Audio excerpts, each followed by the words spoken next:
seconds! 2.3!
pinch and need a meal fast? Turn to your local Super One Foods.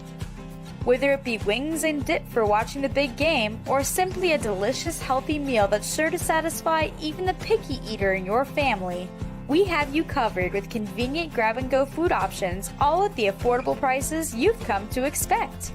So leave the cooking to us and stop by your neighborhood Super One Foods, serving you lower prices and better choices. With me today, we're gonna have a good time. You've convinced me. I'm ready to switch my account. Oh my gosh. Specific answer. They're learning quick. Can we Google it? Whatever. Okay. He's a quick study. There's so many words I'm gonna say. Be careful. It is a love story. You bet it is. Fair. I wasn't done. Ask the questions that you think are silly. Thank you for joining. Bye.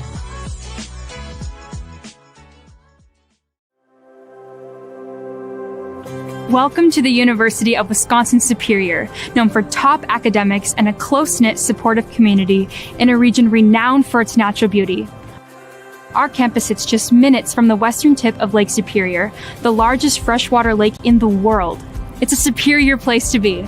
Come on, let me show you around. We'll start our tour here in the Yellow Jacket Union, the hub of campus. Here, students can study, play a game of pool, chill by the fireplace, or grab a bite to eat at one of our various dining options. Whatever you're hungry for, you'll find it here.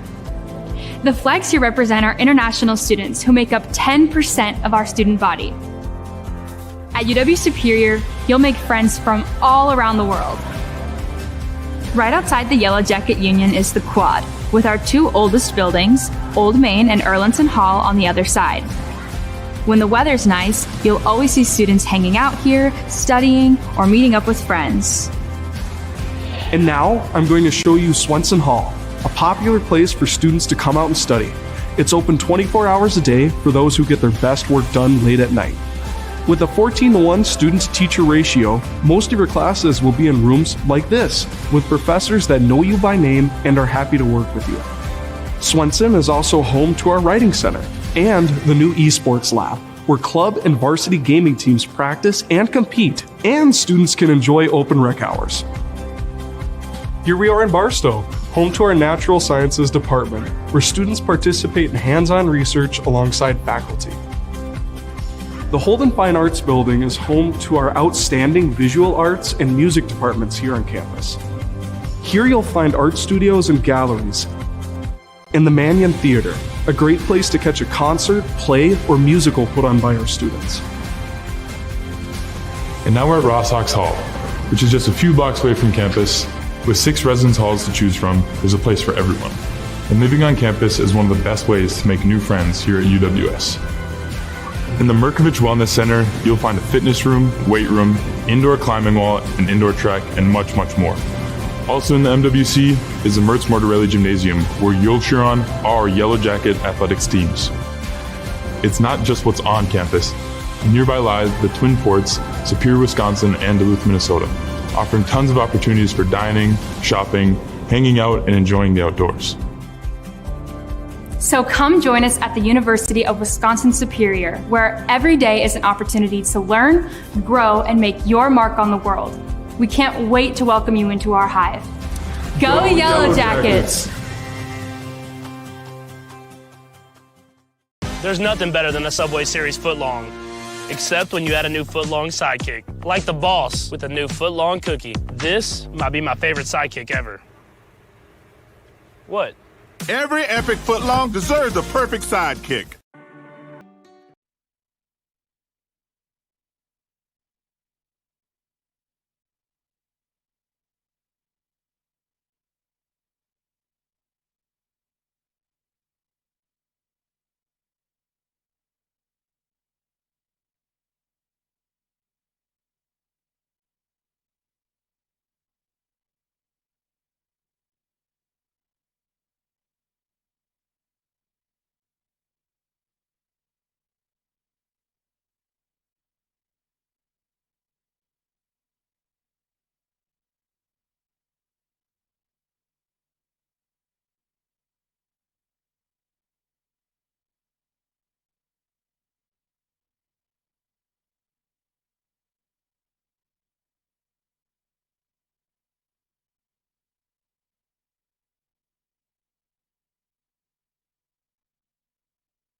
Test 1 2. Test 1 2.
Hello?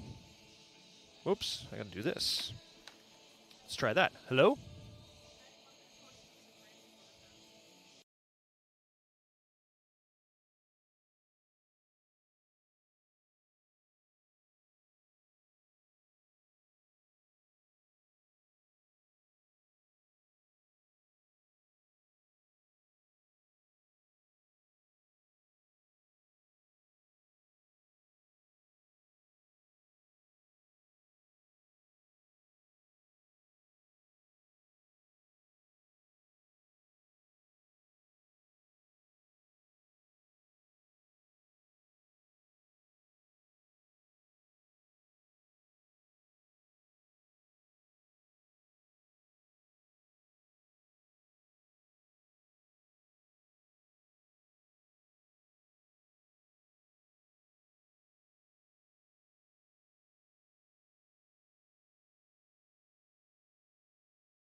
Yellow Jacket Hockey is on the air from Westman Arena on the campus of the University of Wisconsin-Superior, where tonight the Yellow Jackets are looking to win their 9th consecutive game and in the process climb back into first place in the WIAC as they take on the Lumberjacks of Northland College. Good evening, everybody, and welcome to the Yellow Jacket Hockey pregame show sponsored by National Bank of Commerce. I am John Garver, and the Yellow Jackets are on a bit of a roll, and that's putting it mildly right now as the Yellow Jackets have kind of walked into some rarefied air in the history of this program. Having won 8 consecutive games, that ties them for the 4th longest winning streak in program history. If they win this one tonight, number 9 puts them in a tie for the 3rd longest winning streak in program history. So it's been a very, very good run for the Yellow Jackets thus far here in the last handful of games, and they're going to look to have to keep this streak going against a Northland club who's trending in the opposite direction. The Lumberjacks, it's been well documented the struggles that they have had over the course of the last couple of seasons, winning the opening game last season against Lawrence on their home ice, and they have not tasted victory since then, as they have now dropped 40 consecutive games heading into this one here tonight. But by and large, the one common thing with all these contests that they've played, this is a hard-working team. They get after it, and they're going to make you earn those victories. And the Yellow Jackets are very cognizant of that fact heading into this one tonight, and they're going to have to bring an A game. There's no doubt about that. There are no gimmies in this conference, and there's 3 valuable points on the line tonight. The Yellow Jackets know that. A victory here, they climb back over Stevens Point, who won last night. We'll talk more about that in the next segment of the pregame. But 3 points on the line. They want to get those 3 points and climb back to first. Northland wants to get those 3 points and have 3 points on the season. Should be a good one here tonight at Westman Arena. Looking forward to bringing it to you here on KUWS and Yellow Jacket TV. More to come on the Yellow Jacket Hockey pregame show, sponsored by National Bank of Commerce. We'll have our conversation with head coach Rich McKenna. We'll have the starting lineups, and when we come back, we'll take a look at what happened last time out for the Yellow Jackets and last night in the WIAC. All that and more when the pregame show continues right after this. This is Yellow Jacket Hockey on 91.3 KUWS Superior and Yellow Jacket TV, an affiliate of the WIAC Network.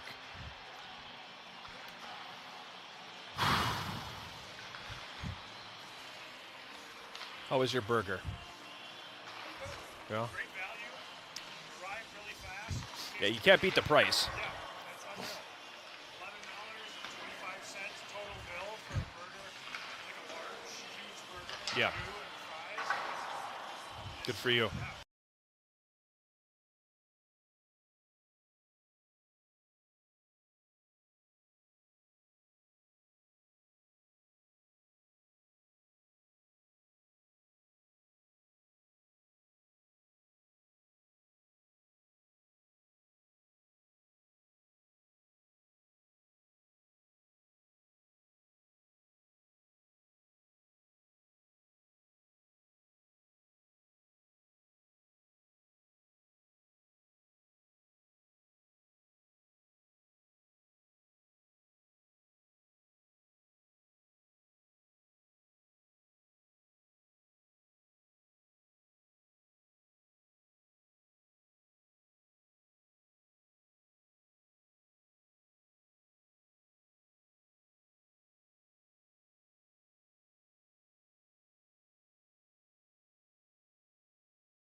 Saturday night here at Westman Arena, the Yellow Jackets won their 8th consecutive contest by a score of 2-1 in overtime over St. John's. And let me tell you, folks, if you were not here, boy, did you miss out. It was an entertaining hockey game and a little bit of everything in that one. It was a feast for the eyes for people who love this sport and everything that is beautiful about it. And even a 2-1 pitcher's duel can be a beautiful thing, and that was the case here at Westman Arena on Saturday. Scoreless after 1, scoreless after 2. Yellow Jackets broke the tie at 5:08 of the third period, fifth goal of the season for Daniel Roosevelt. A really nice play there as Justin Dauphiné forced the turnover in the offensive zone, then got it to Roosevelt in the slot, who scored his fifth.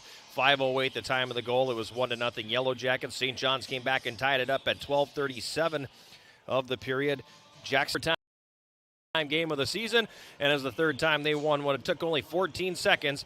Justin Dauphiné scoring his 8th of the season. Great pass from Daniel Roosevelt, that coming 14 seconds into the overtime to give the Yellow Jackets the 2-1 victory. Really good game in net for Yellow Jacket goaltender Kobe Grant. He finished with 33 saves. Probably an even better game at the other end for John Howe of St. John's, as he finished with 39 stops. That was the last non-conference game of the season for the Yellow Jackets. Everything from here on out is in WIAC play, and there's still some non-conference play for the other teams, however, but one conference game was played last night, and Stevens Point got a 4-1 win over UW Eau Claire at the Hobbs Ice Center in Eau Claire. Connor Schmull opened the scoring early for Eau Claire. Found in the back of the net just 2:01 into the game. It stayed that way until late in the second when Dawson Chirino scored at 16:04, the second to tie it. In the third, Andrew Poulias scored the game-winning goal at 9:27, making it a 2-1 game. Chirino scored his second of the game at 17:26. to give the Pointers some insurance before Nico Shimolevsky scored an empty netter in the final minute to make the final score 4-1. Eau Claire outshot the Pointers 33-30.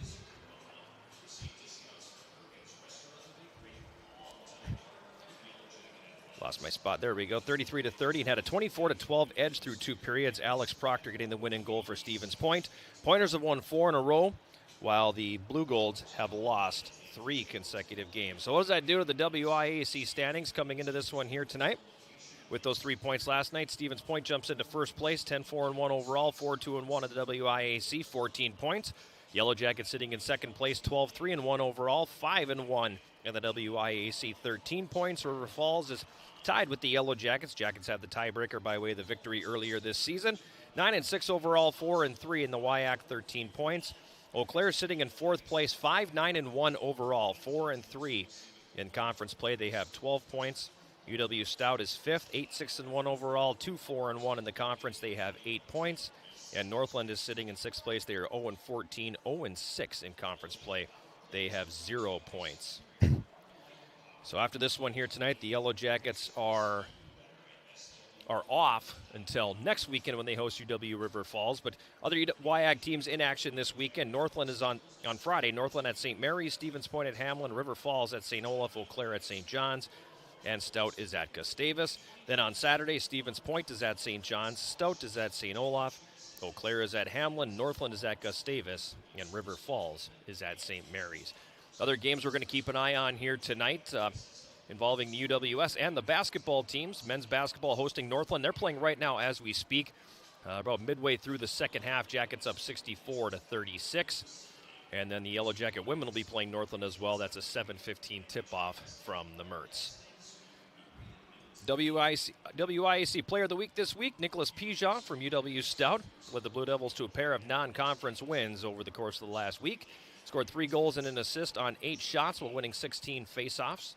Scored a goal in the second period in a 5-1 win over Augsburg. And then in a 6-3 victory over Concordia, he scored 2 goals, including the game winner, and added an assist. The homer in me says, you know what, Kobe Grant probably had a little better resume than that, but, you know, I'm not part of the voting public on that one. So, unfortunately, he got left out on that one. USCHO, U.S. College Hockey Online Top 15 poll. 2 WIAC teams getting in this week at number 12. A tie for number 12 is UW Stevens Point. And then for the first time since 2020, the Yellow Jackets enter the top 15. They are sitting at number 15. River Falls receiving votes. In the D3HockeyNews.com weekly poll, the Yellow Jackets up 1 spot to number 13. And Stevens Point has re-entered things as they now sit at number 15. And that is your look around the WIAC. About 18 minutes away from the start of this one between the Yellow Jackets and the Lumberjacks. We'll take a timeout, and when we come back, we'll have a look at the starting lineup sponsored by Superior Choice Credit Union. This is Yellow Jacket Hockey on 91.3 KUWS Superior and Yellow Jacket TV, an affiliate of the WIAC Network.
Sam Brennan. The extra skater tonight is Cade Shea, and we have not seen Cade Shea since the Superior Showdown. That was the last time he was in the lineup. He's been out with an injury, so I think Coach McKenna kind of easing him back in here, getting him the extra skater effort here tonight.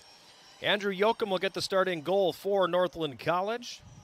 He is a 5'11 sophomore from St. Louis, Missouri.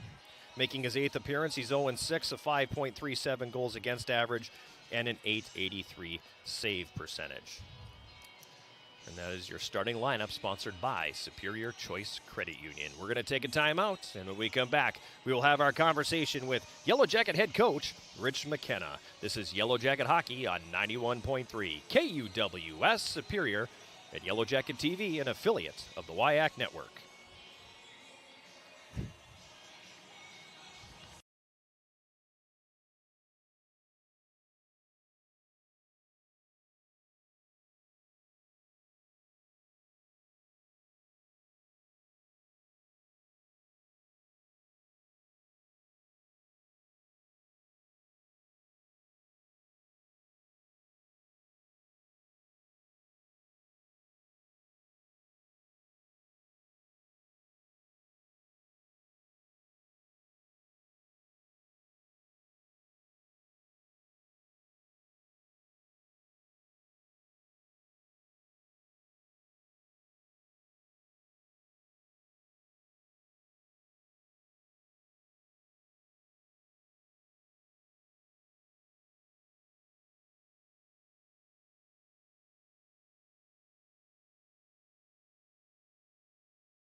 We're back on the Yellow Jacket Hockey pregame show, sponsored by National Bank of Commerce. It's Wednesday night. The Jackets back home for their 3rd game in a 5-game homestand as they jump back into WIAC play, getting ready to take on Northland College. I am John Garver, and once again, we're joined by Yellow Jacket head coach Rich McKenna. And Coach, overtime not a problem for your team so far this year, knock on wood.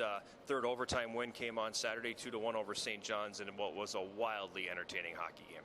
Yeah, I thought it was a good game. I thought St. John's came to play.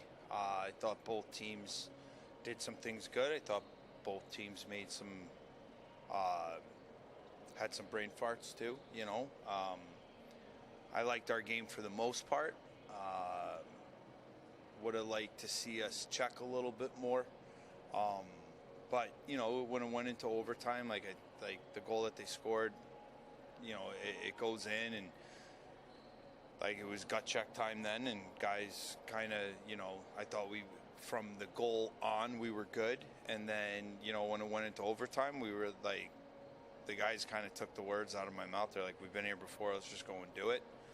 Wasn't really anticipating 14 seconds in, but it was good. You know, like we found a way. Like at the end of the day, I don't think we played a great game. I don't think we played a bad game, but good teams find a way to win when they're not playing well. Both goaltenders were unbelievable. Yes, their goalie had a really good game, and Colby was fantastic too. So it was a game of inches, like we've always said, and you know, we were able to get that one extra shot that we needed. And but like Colby's playing like the guy we saw in Swan Valley, up for National Goalie of the Year in the CJHL, and he's dialed right now. You said here in your previous answer, I wish we could have checked a little bit better. And you said that to me last weekend, too, that you thought you could have checked a little bit better. What are you talking about, like physical body checking or your forecheck being a little harder? What exactly are you getting at when you say you wish you would check better? I think it's all encompassing. Like, again, like you can't, the game's changed now where like when you played here, John, where the glass is touching the end walls, right? You're going to the box for that no matter what. It could be the cleanest hit in the world. You are getting a 2-minute penalty. But, you know, we want to be a physical team. But, you know, it so happens in the last couple of games here, we've had the puck a lot. Like I was going through, like even just in the O-zone compared to the other team, we're 2-3 minutes more possession time than the opposing team. What ends up usually happening then is you're not checking as much because you have the puck, obviously, right? So then when you don't have the puck, that's when some of the that's when the habits start to come in where now guys are kind of skating through and instead of stopping on it. Guys are like, just get your bumps in so when it's time to really make a push and you do have to put a guy through the wall, you've at least been there for 3, 4, 5, 6 times prior to, so when that time comes you can do it. I just didn't think we were getting our bumps in. I thought our forecheck, we've been doing a lot more off the rush lately than, let's say, kind of down low where, you know, I want to grind teams down a little bit more, but we've been able to, you know, make some plays on entry now. So, you know, it's all of that when I mean, like, checking. Like, there's just that physical hard. Like, I didn't think we had a great net presence all weekend last weekend. You know, you can be physical with the puck, like, take the puck to the net and plant the flag at the net front, get into the street fight, play a game that typically today's kid doesn't want to play. How do you get today's kid to want to play that way then? Well, you force them to. If you're going to wear our jersey, you're going to play that way, right? And you got to, you know, there's one of the best drills in the world is bloody nose. So it's always a great reminder. But like, it's a hard game to play. And I told the guys last week, like, all right, like we have the puck more and blah, blah, blah, blah, all that stuff. Everyone's feeling good, but like we should be winning right now and we're not. So you got to meet me halfway. I'm not asking you guys to take yourself out of the play for a hit, but I need to see you guys given the bumps, so when the time does come, in particular, like right now, like in the WIAC, it's not a new message. It's already understood. You guys know what I'm talking about when we're good. Like it's a two-way street. Like find the freedom inside the system, but don't over-exaggerate it either. Like we still are who we are, and remember what got us to this point. Let's not forget it. Yeah, Northland coming in here now tonight, and it's well known that they're a program that's struggling right now, and they're still looking for that first win. All of that said, you look at box scores, you talk to opposing coaches, and you know, in my case, radio crews. No matter what the result has been, the one common denominator of all 14 of those games that they've lost is they have played hard. Yeah, they those kids. I told our guys today, they're playing. They have nothing to lose, guys. It's just another chance for them to get over the hump and get one, you know, and you gotta be ready, or else you're gonna be in a dogfight. And like, are you gonna be able to dig out of it if you dig yourself too deep? So, you know, and again, like it's a rivalry game for them. They like Northland like looks at Superior as like that's our rival. You know, and we have to respect our opponent and go after this game too, because they're not going to let you. You know, they're not going to let you. Like they haven't lost 14 games because they let teams beat them. They you know, there's gaps in their roster because I mean, their school couldn't have put their athletic department in a deeper hole. So you gotta you know, you got to respect that, and like those kids are coming, and like we got to be able to match that intensity and get after it. I'd imagine the message is the same, though, no matter if you're playing the #1 team in the country, you're playing a team that doesn't have a win yet, and that is you're going to focus on your game, not so much what they do. Yeah, exactly. Like, I'm not a coach that wants to handicap our players in terms of they do this when this happens and this when that happens. And like, I go through, I give their tendencies, maybe talk about our player too if we have to. Special teams, power play, PK, nothing. It's about us ultimately. Like, I want to see us play because, again, you know, there are games that you lose where you're like, tip your cap and it's good, right? But because your consistency, if you get to your game on a consistent basis and you play your game consistently, you are going to win. If you have the right players and they're doing the right things, you're going to win, right? And it doesn't mean you're going to win them all, but you could also lose a couple too. But I want to focus on us. I've never really been too much of a huge pre-scout guy. Again, special teams.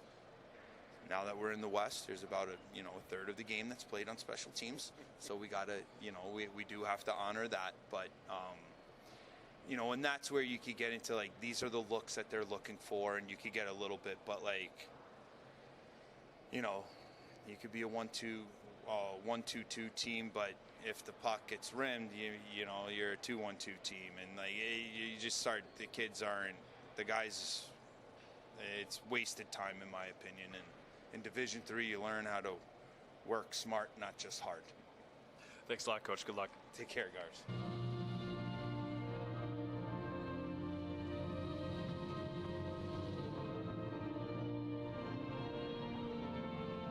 Okay. Well played.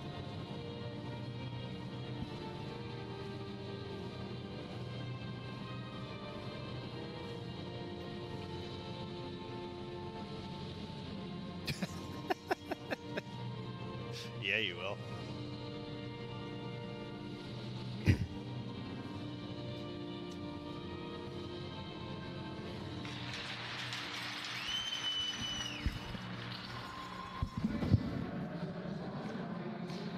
Ten seconds.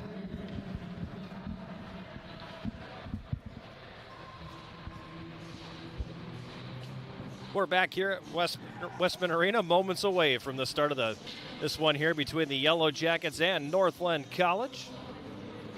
That last interview you heard is Yellow Jacket head coach Rich McKenna, 9th season behind the bench here at UW Superior. 103 wins, 103 losses, and 17 ties. I know very, very proud he is of getting to that 500 mark. It was a long haul.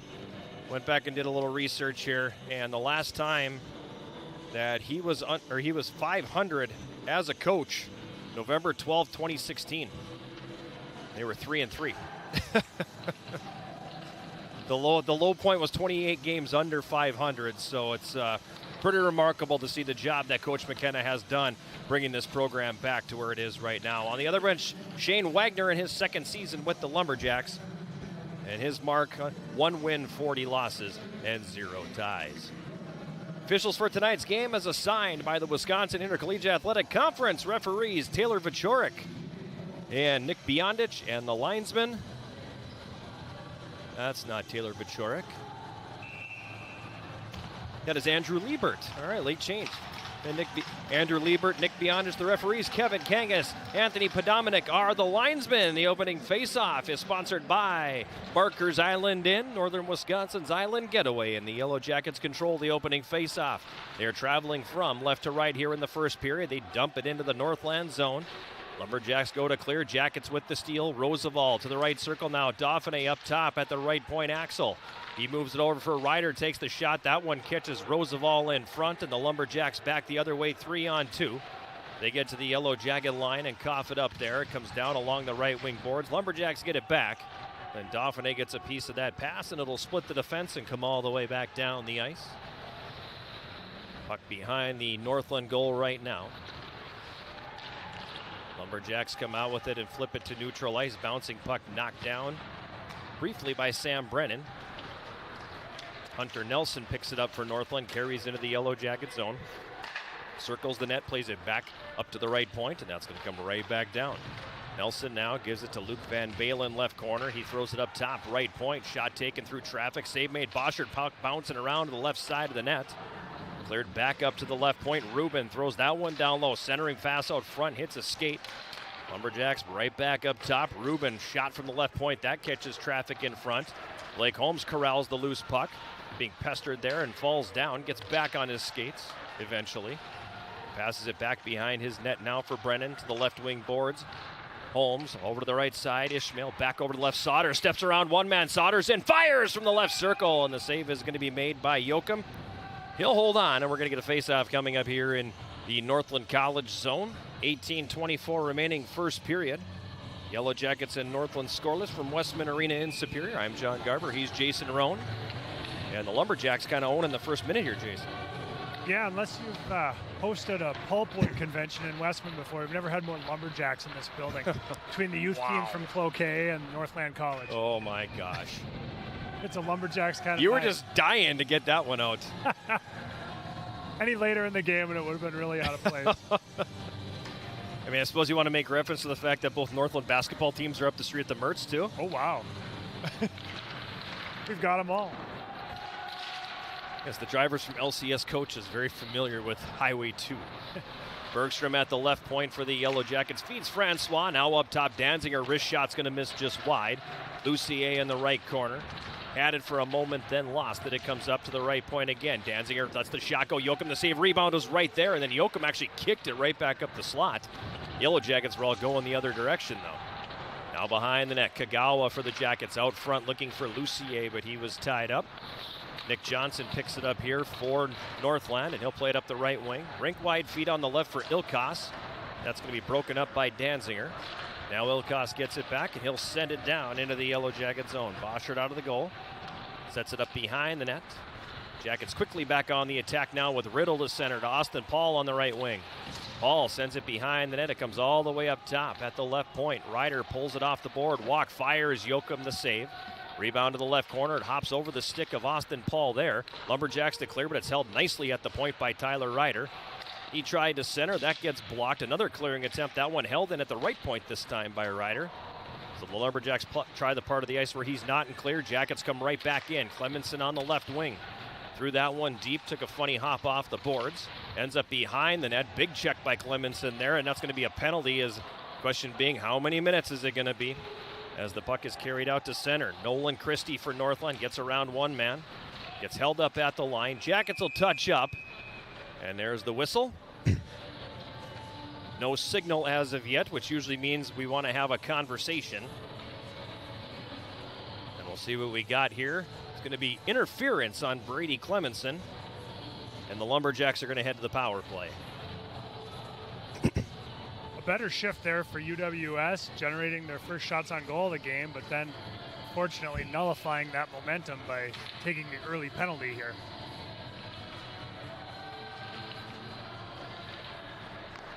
Lumberjacks controlling the faceoff. Reed at the left point. Slides that down the left board. Hunter Nelson back up top for Reed. Over right circle, wrist shot tipped in front. That's going to miss wide, and the Karam will come all the way back down the ice. Mac Reed behind his net for Northland, comes out the right wing side.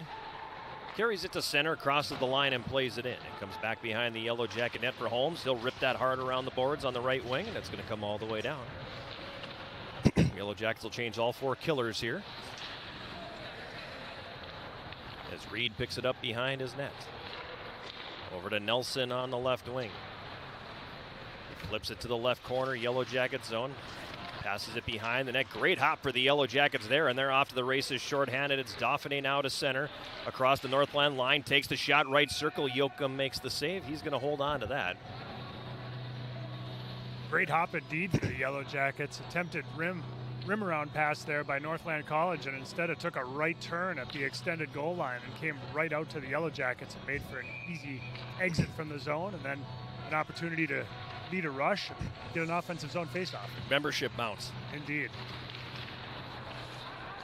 Stewart now for Northland up the left wing. Drops it for Ilkas. He's going to circle back into his own zone.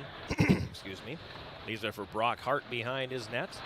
Hart comes out with it and feeds that one ahead for Stewart on the right wing, but he couldn't quite handle that pass, and the Yellow Jackets break it up. Northland coming into the game 6.1% on the power play. 3 goals and 41 chances. Ilkas into Yellow Jacket territory, gets around Lucier and sends it behind the net. Christie picks it up there for Northland.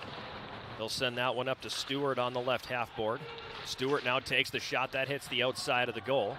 Jackets go to clear, but it's going to be held in left point. Stewart again left circle. Throws that one up top. Neeb from the right point, a shot that's going to miss wide. Bergstrom got there. Tried to whirl and clear, but that one broken up. Christie has it now.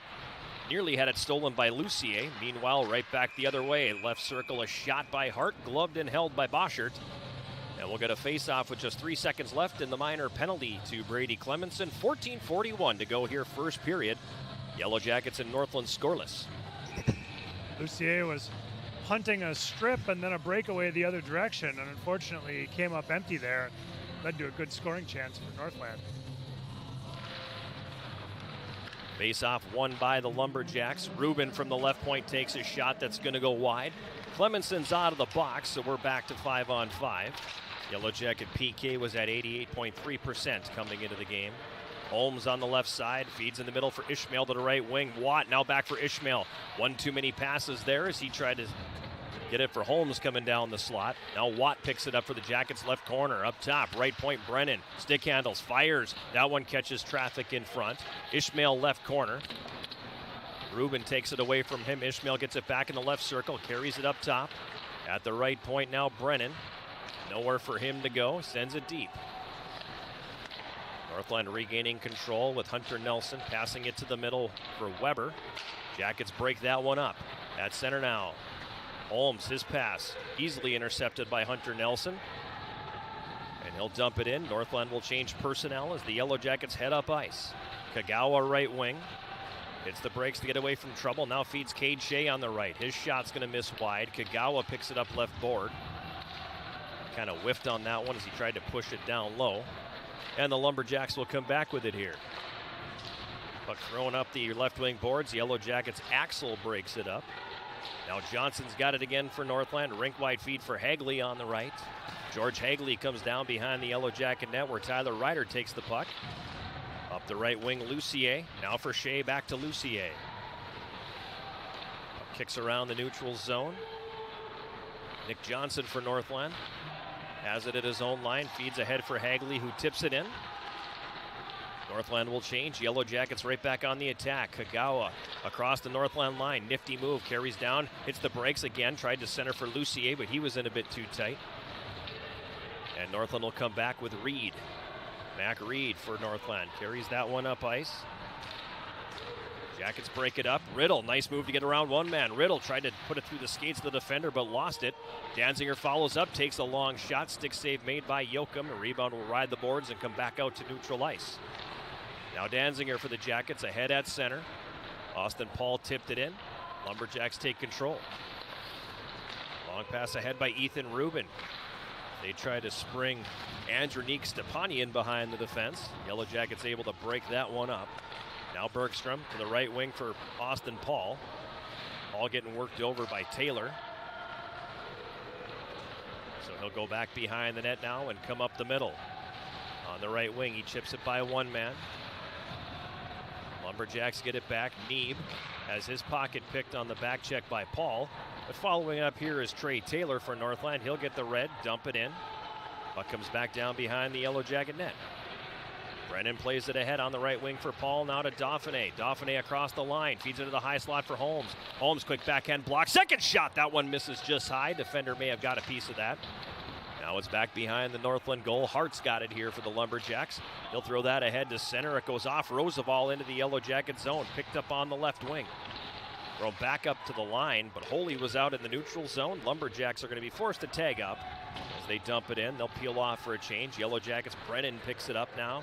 Brennan carrying it to center. He'll cross the red. Long shot comes in. Yoakum the save. He drops it down. Yellow Jackets, Reed Stark gets the puck. Stark in the right wing corner. Gives to Dauphiné. Dauphiné now circles away from trouble as we pass the 9-minute mark of this opening period. Yellow Jackets and Northland scoreless from Westman Arena in Superior. On the right wing side, down to the corner, Dauphiné. Hart leans on him a little bit. Dauphiné got loose, lost the puck, he kicks right into the slot. Stark was there, but a nice play by Joachim to sweep it away before he could get the shot away. Otherwise, we're talking about Reed Stark scoring his 10th of the year right now. Axel up the right wing boards.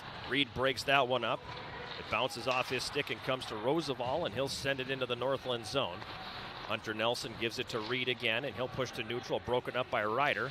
Ryder chips it ahead for Ishmael, and he'll dump it in. Shots currently 7-1 favoring the Yellow Jackets, but we have no score. Puck dumped down into Yellow Jacket territory. Bergstrom behind the net. Bergstrom starts it up the middle here now. Throws that one ahead on the right wing for Watt. It just hops over his stick. Joachim gets there and goes to clear, but that's going to go off the referee. Comes right to Mac Reed, and he'll carry it the other way. Feeds it up the right side, Hagley. Jackets break that one up just inside the line where Ishmael picks it up. Goes to Sauter on the left wing, rink wide on the right. Tipped into the Northland zone by Watt, but now Rubin sends it right back the other way. In the center face-off circle, Jackets get it back. Kagawa dumps it in, and he'll give chase. Rubin going after it for Northland. He'll win the race to the puck. Passes it behind the net for Trey Taylor, and he'll flip that out into the neutral zone. Picked up there by Johnson. Jackets break that one up. Nearly had a breakaway for Lucier. Instead, it's going to be Kagawa back the other way to the right wing for Lucier.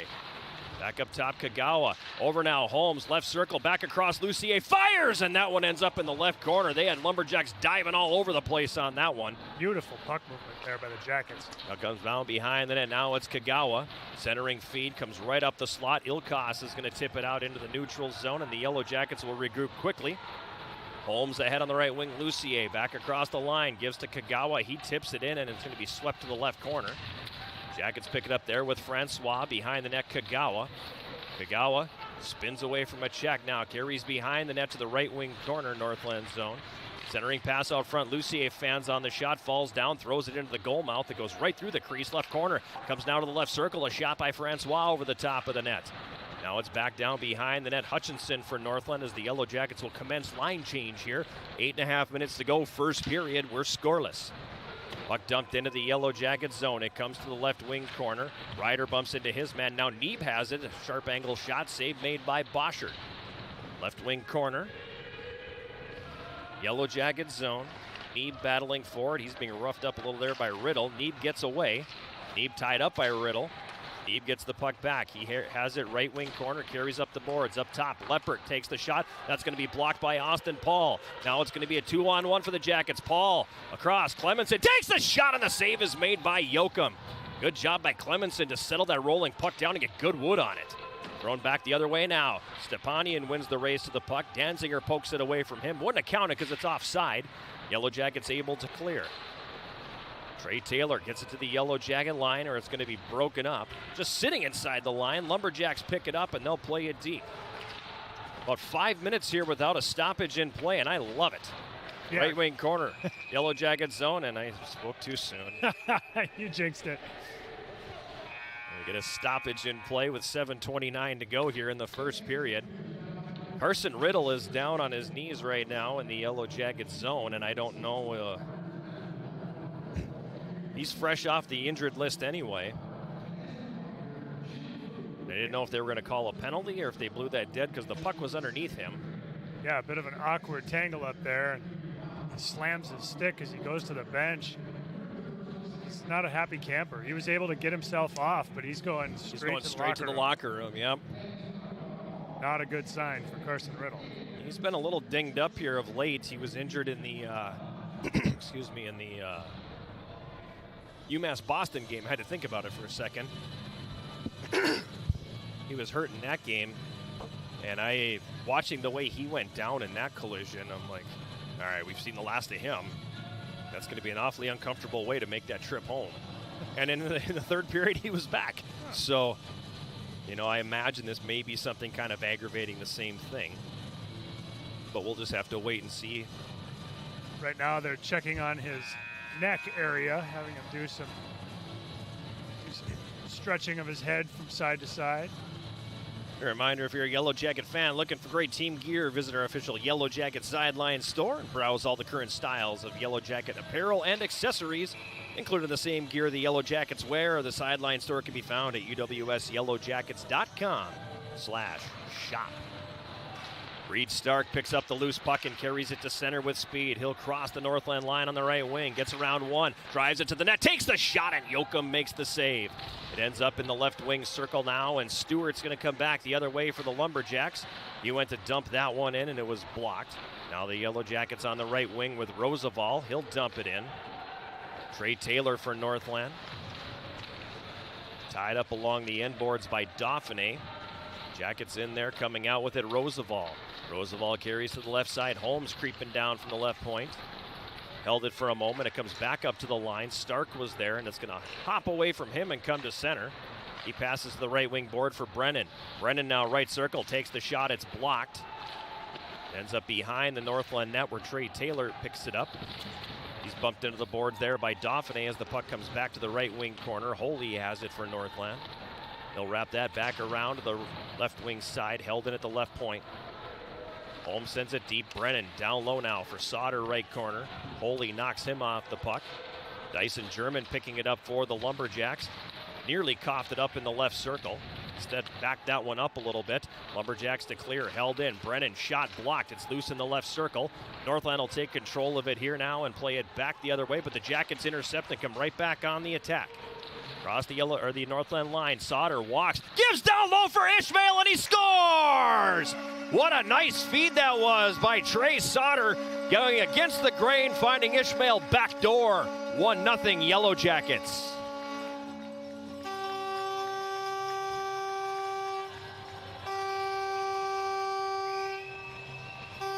Northland defenseman Trey Taylor got stung by a shot earlier in that shift, and he was desperately looking to get off the ice. Couldn't get off. Tried to flip the puck high out of the zone to get himself an exit, but it was held in. He never was able to get off the ice, and the Jackets took advantage of him on that goal. Time of that goal, 14 minutes of this opening period.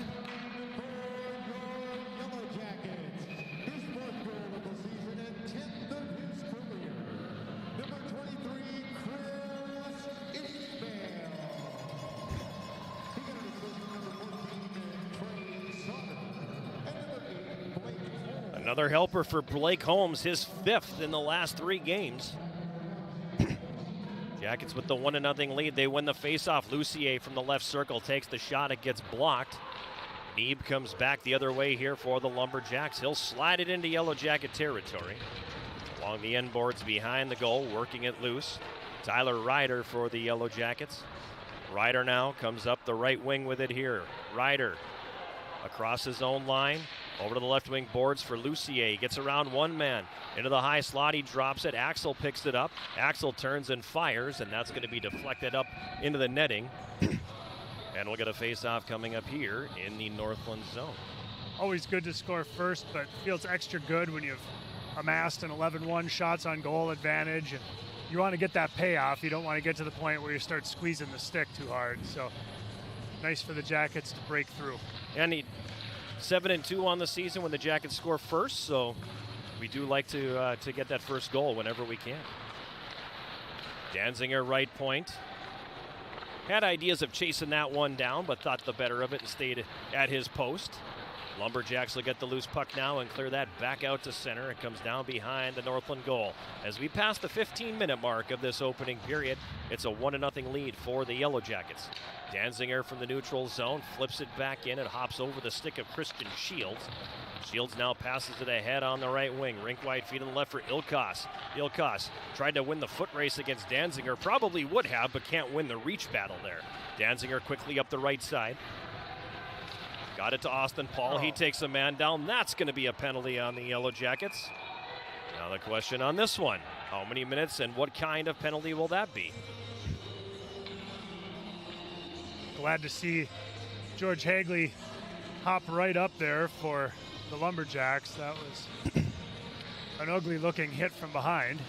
And the officials are going to have a conversation about this, which always makes me a smidge nervous.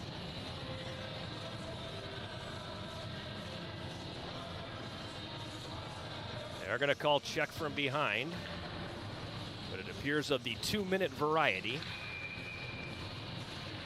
Time of the penalty, 15:28. Second power play here for the Lumberjacks. They control the faceoff. Neve plays it behind the net now for Nolan Christie. Pestered there by a pair of Yellow Jacket defenders. It's wrapped around but doesn't come out. Long shot from the right side. Sticked away by Boschert. And now the Jackets back the other way shorthanded. This is Ishmael. Ishmael into the zone. Blows a tire on the right wing and back the other way. Northland across the Yellow Jacket line. Christie left side.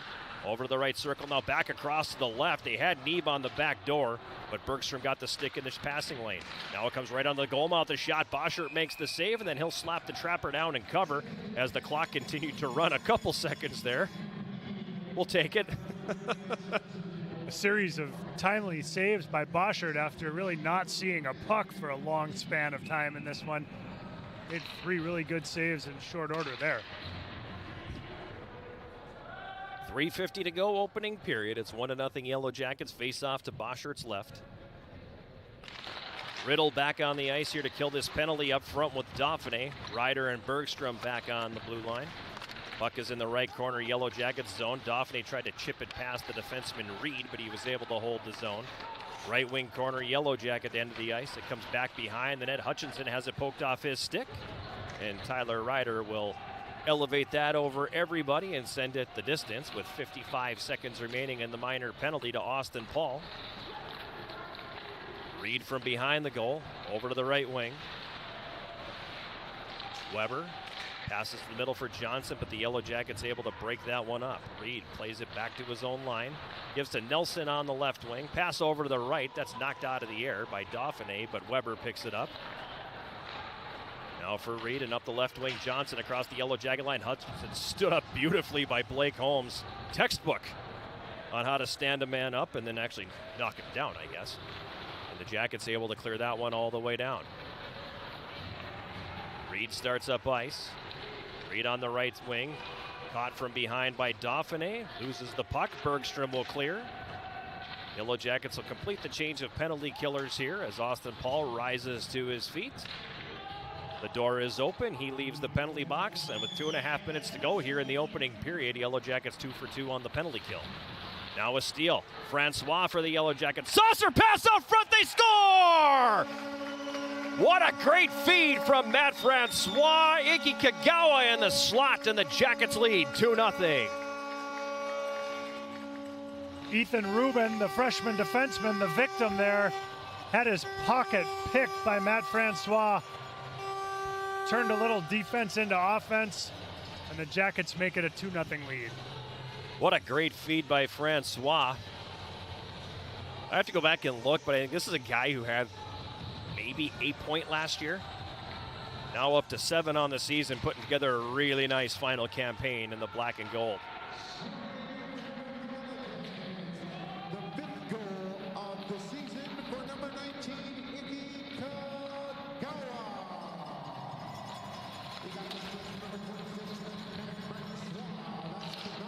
Kagawa from Francois. 17:38 the time. Jackets up a pair. Puck is in their zone right now. Brennan ahead on the right wing for Carson Riddle. He picks up speed through center, comes across the Northland line, gets poke checked. Lucier stays with it. Puck cleared back to neutral ice. Yellow Jackets will back it up. Ryder inside his own line. Axel on the right side, up the middle for Riddle. Couldn't quite knock that puck down out of the air. Lumberjacks get it down right corner. Riddle knocks his man off the play. Austin Paul now behind the net, carries to the left wing side. Ball up the left wing board, hits the brakes, comes back the other way. Clemenson's got it now along the end boards. The big sophomore out of Edina has got it behind the Northland goal, wrapped it around, tried to get that one up to the point, ended up riding the top of the boards.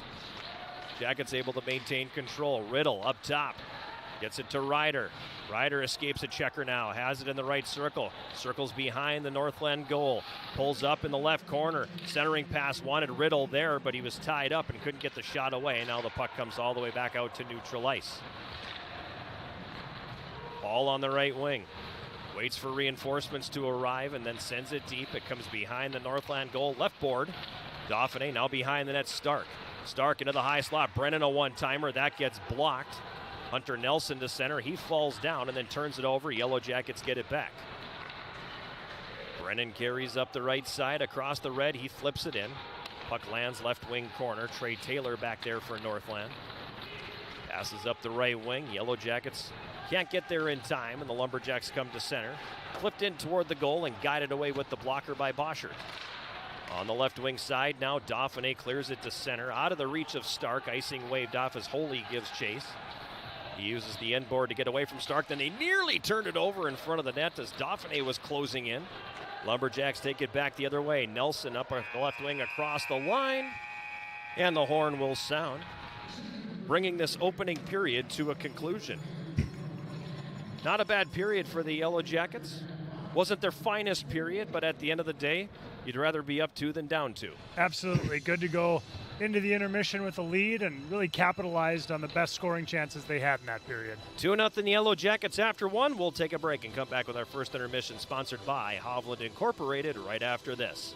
This is Yellow Jacket Hockey on 91.3 KUWS Superior and Yellow Jacket TV, an affiliate of the WIAC Network.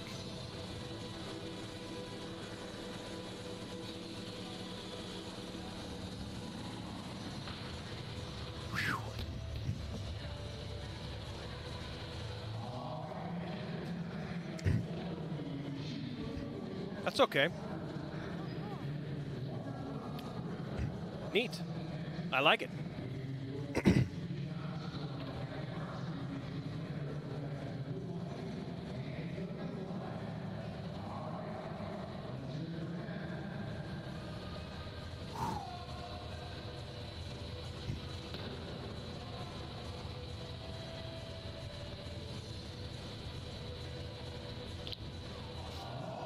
Oh, that was close.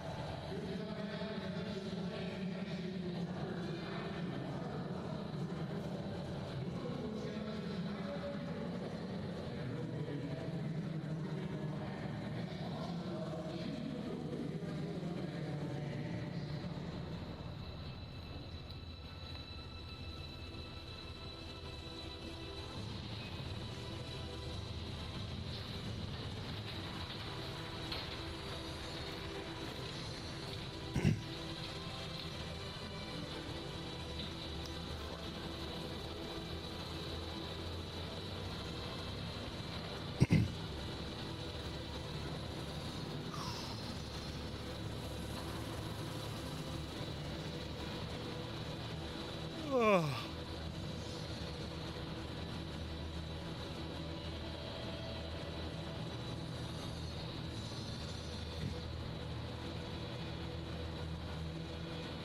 "15 seconds. 10 seconds.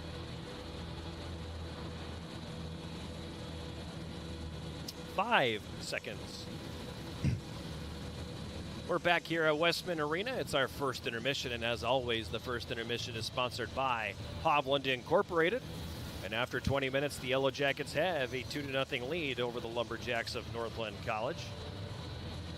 So far in 24-25, when the Jackets score first, they're 7-2. When they lead after one period, they are 6-2.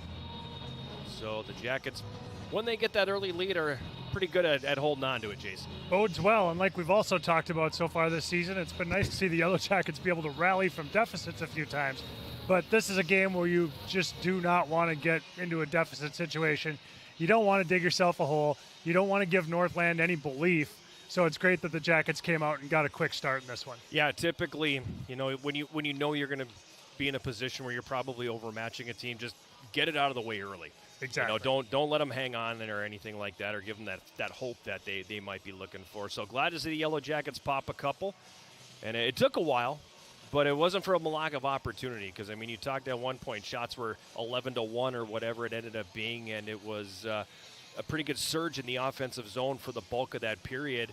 And we had that stretch where it was over 5 minutes, I think, without a stoppage, too. So the Yellow Jackets had all that time for the most part in the offensive zone. Yeah, it was a fast first period, not a lot of whistles, and not a lot of great scoring chances, despite the Yellow Jackets racking up a pretty sizable shots on goal advantage. Not a lot of real dangerous chances, but when they finally got one, they put it in. First one came at the 14-minute mark of the period. A really nice feed by Trey Sauter sets up Chris Ishmael. Right, yeah, great shot and get that goal.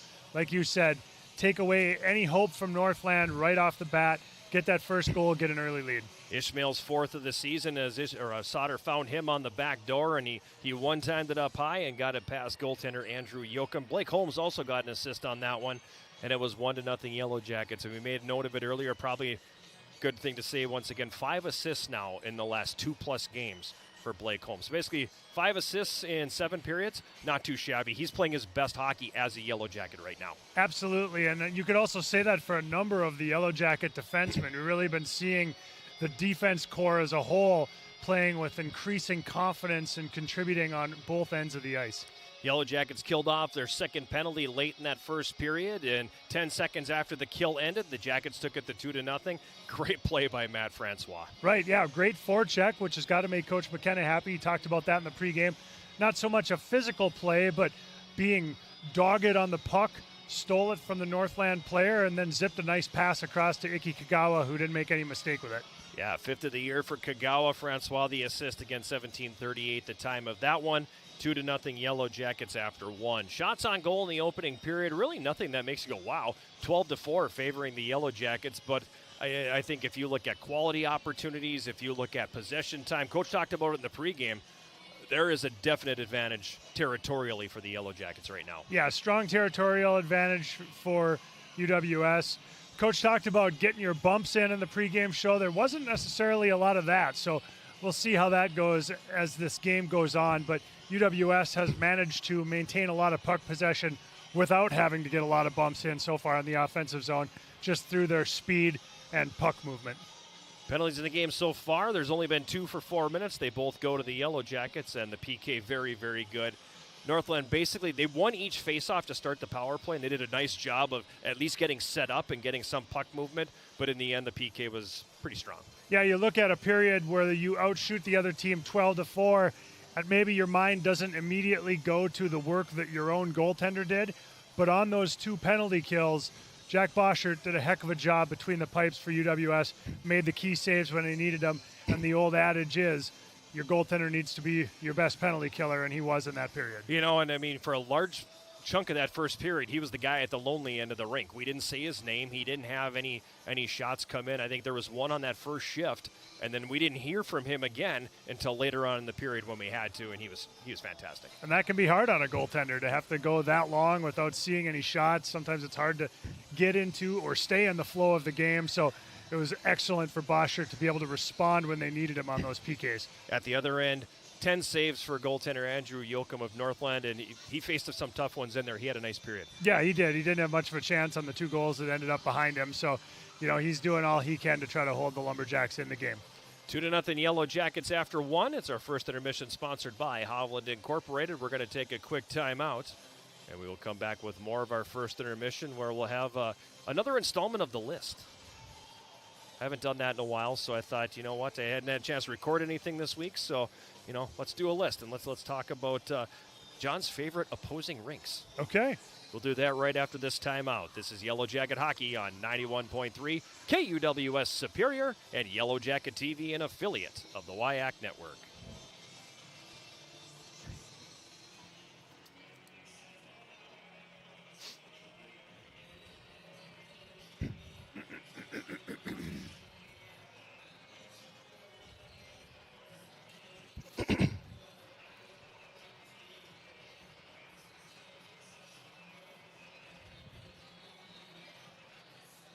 No, not really. Did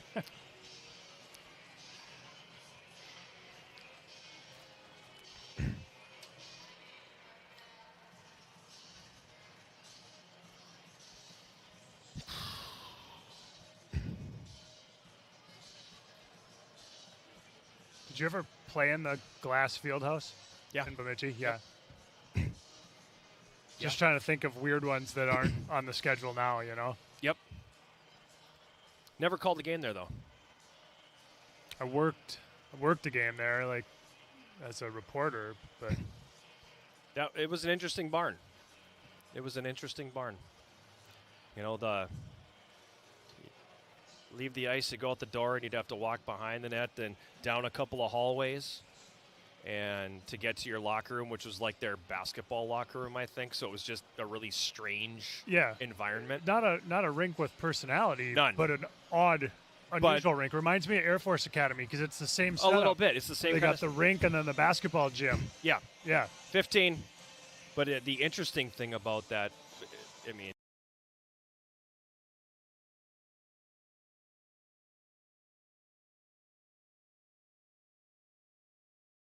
we're back here at Westman Arena, about 7 minutes away from the start of period number 2. The Yellow Jackets leading Northland 2-0 on goals by Chris Ishmael, his 4th, and Iki Kagawa, his 5th. And time to dive in and take a look at the list. My favorite opposing rinks, and I suppose I should qualify this by saying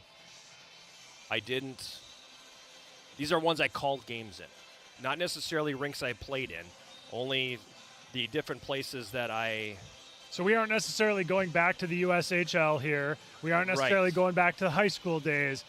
We're sticking with college hockey rinks in which you've called games. Yes. All right. And when you, off air, you talked about John Glass Fieldhouse in Bemidji, and we talked about the odd setup and everything there and how it was kind of a building that lacked a little bit of personality. But when the game started, it was a really fun place to play. Really fun place. So that was always a fun one to play in, but I never called a game there, strangely enough. So it's not on the list. It's not on the list, but I did have to adjust this a little bit because I added the Edward T. Berry ice rink at UMass Boston to the list because, one, incredible vantage point. It's a tiny little press box that you're squeezed into a corner, but great vantage point, and I have never called a game in a building that warm. I would have liked that. Your broadcast partner wouldn't have been wearing his winter hat and his coat. It was nice. It was warm in that place. I mean, if you would have had that thing on your head over there, you'd be sweating bullets in there. So I mean, just for the fact that it's warm, how warm it was, that one gets on the list. These are in no particular order, by the way. The other rink out east is Stafford Arena at Plattsburgh State University. Part of it is because they have 2 press boxes there, and so ample space. You know, you're not tripping over stat people and music people or anything like that. You've got your own spot, and all that other stuff is on the other side of the rink, so it's great. But that had one of the best atmospheres I'd ever called a game in there. And it was, ironically, the first time I called a game there was the Women's Final Four in 2008. It was the first time I'd ever broadcasted there. It's got a really nice vantage point because you're kind of steep. But the crowd is fantastic there. And I'd love to see a game there when the men play Oswego because they throw the bagels on the ice. Nice. So I'd love to see that. But that's a great facility. And they kind of redid it, too. They took all the bleacher seating out and put, new folding chairs in and stuff. So that's a great facility as well. I really enjoyed it there.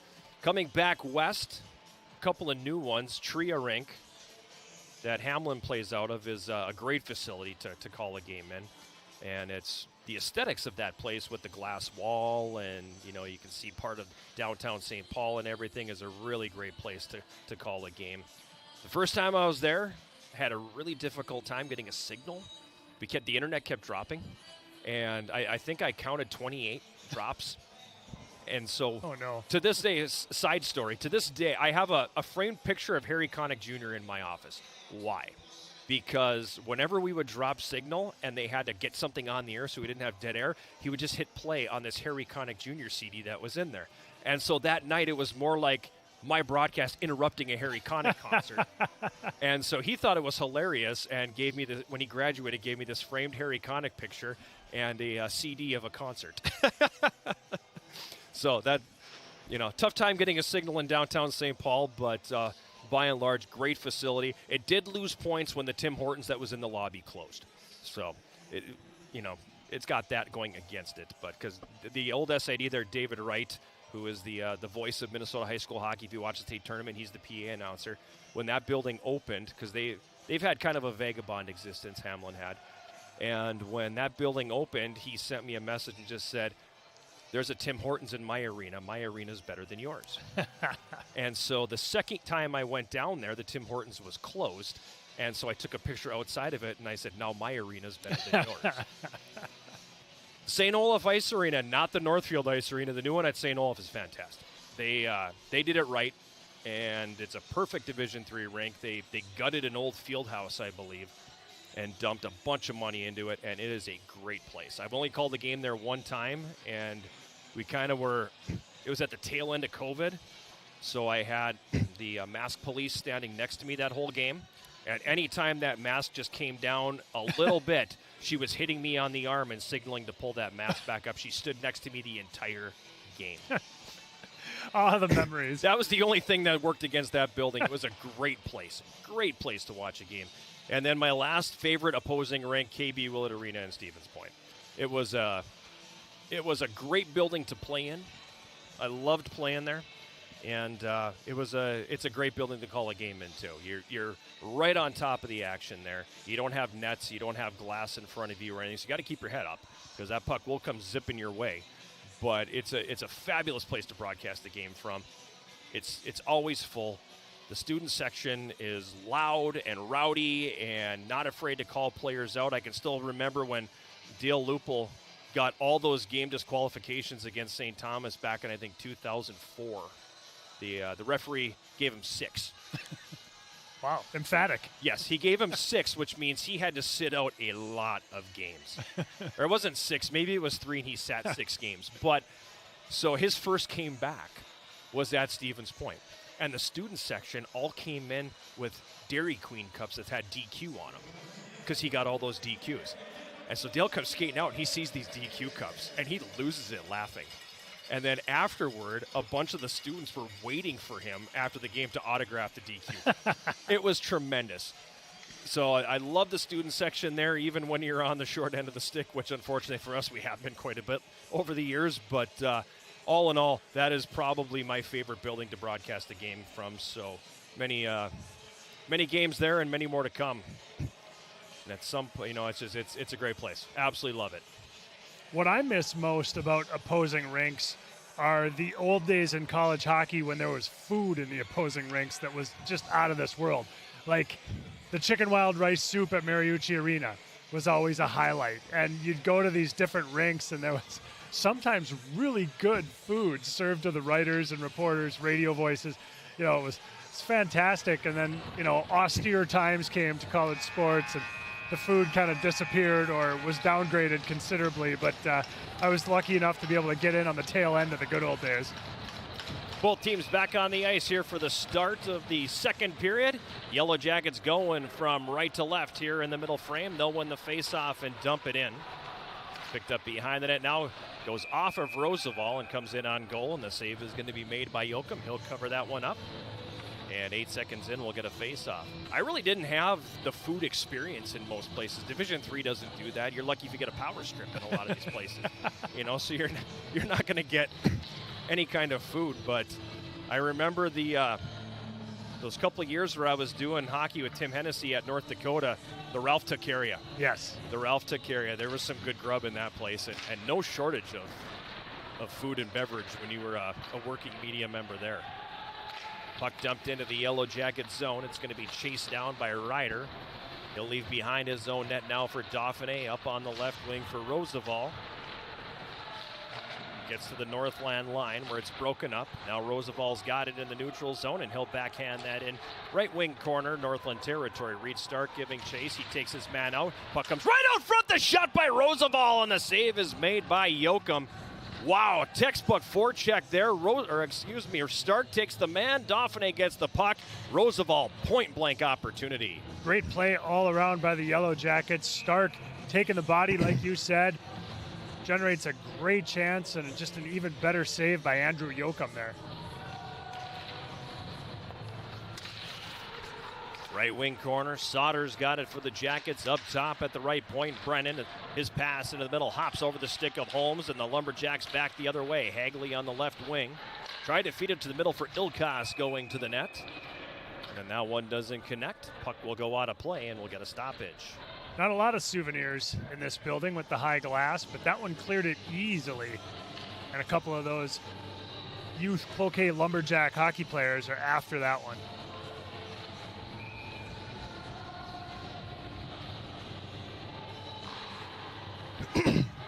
Jackets control the face-off in the neutral zone.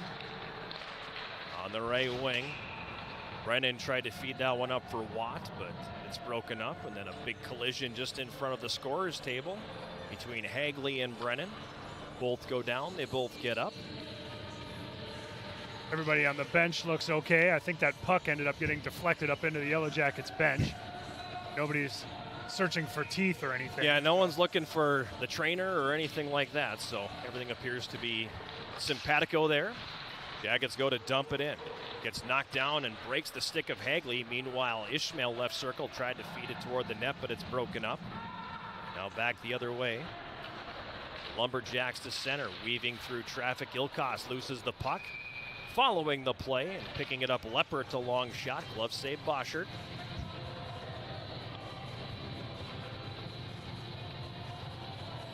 That'll give the Jackets a chance to change lines here. Matt Francois will be on to take this draw. Not on his strong side as he's to Boschert's right. No bother. He wins it clean. Wins it straight back. Danziger picks up the puck and he'll carry it to center. His pass intended for Lucier is going to hop the stick and roll in toward the goal. Now Hart's got it. Brock Hart knocked off the play by Kagawa. Lumberjacks regain control. Stewart on the right wing. Loses the puck and Bergstrom sends it deep. Now Lucier centers looking for Kagawa, but that one's intercepted by the defense. Kagawa's got it. He's knocked down on the play. And the Lumberjacks are going to come back. Check that. They turn it over. Now Lucier feeds it down low. Kagawa winds and fires, and the save is made by Yoakum. Now the puck's going to come back up top. Left point. Bergstrom in the middle. Danziger takes the shot, tipped in front. And that's going to go up over the glass and out of play. Holy and Lucier are going to be having a brief conversation there. Kind of surprised, honestly, that Northland hasn't had a penalty called on them yet. They are the most penalized team in the WIAC and have the 4 most penalized players in the conference as well. Missing one of them tonight, though. So yes, one of them is out of the lineup. The Jackets have not had the opportunity to hit the power play just yet. Clemenson now on the right wing. His pass out of the reach of Austin Paul. It rides around the boards. Ryder from the left side takes a sharp angle shot from the hash marks that hits the outside of the goal. Lumberjacks scoop it up and clear it to center. Stepanian turns it over at neutral ice now, and it's going to be Paul. His pass intended for Ryder, intercepted by Neeb. Now Neeb turns it over. Riddle rather, high slot. Faked the guy out where he fell down, and when he curled back, he went right into the guy who had fallen down. Jackets still have it. Out of the left corner, Paul, a shot, save, rebound, Paul. That one stopped as well. And now Shields for Northland sends that one ahead for Neeb on the left wing. He'll cross the red line and dump it in. Behind the Yellow Jacket net, Ryder picking it up now. Ryder carries to center, throws that one knocked out of the air in the neutral zone by Paul. He drives the net, takes the shot, and that one catches the crossbar. Great backhand by Austin Paul from basically on the goal line and puts it off the crossbar. Nearly a 3-0 lead. Nifty hands to just catch and corral that pass and then to manage to get the crossbar too on the shot. That was beautiful. Roosevelt in the right wing corner. Feeds up top for Brennan. Now Stark right circle, poked it toward the goal, but that's intercepted. Dauphiné stays with it. Overskated the loose puck. Lumberjacks will clear that to center ice. Picked up there by Holmes, and he feeds it ahead on the left wing out of the reach of Roosevelt. Reed circles back for Northland, then turns it over. Dauphiné up top to the left point for Holmes. He wanted to go back down low, trying to find Roosevelt, but it doesn't connect. And then Northland trying to spring Hunter Nelson behind the D is going to be whistled for the offside. Nelson was excited. He was poaching over there. Found a soft spot behind the defense, but just stepped across that line half a beat too soon before he was able to catch the pass and bring the puck across with him. Face-off comes all the way back in the Northland zone. That's where the pass originated from. Lumberjacks win the draw, and they'll flip that all the way down. And that will result in icing. Even if he had managed to stay onside, Sam Brennan looked like he had him lined up pretty well. He wasn't fooled. He knew he was back there. 16:06 remaining here, second period. It's a 2-0 Yellow Jacket lead.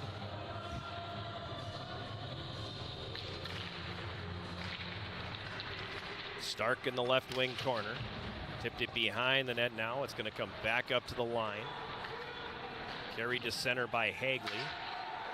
George Hagley flips it into the Yellow Jacket zone. Holmes circles back behind his net, picks it up. Goes off the right wing boards. That was a terrible bounce. And the Lumberjacks keep it in the zone. Shot from the left side of the net by Hagley. Stopped by Boschert. Puck comes up to the line where it hops off the stick of Rubin out to neutral ice. Lumberjacks play it in. Jackets play it right back out. And on the left side, Holmes will flip it into the Northland zone. Behind the net, Taylor muscled off the puck by Reed Stark. It's going to be flipped back out to neutral and come all the way down, and that's going to be another icing call on the Lumberjacks. That'll allow the Yellow Jackets to get the rest of this line change.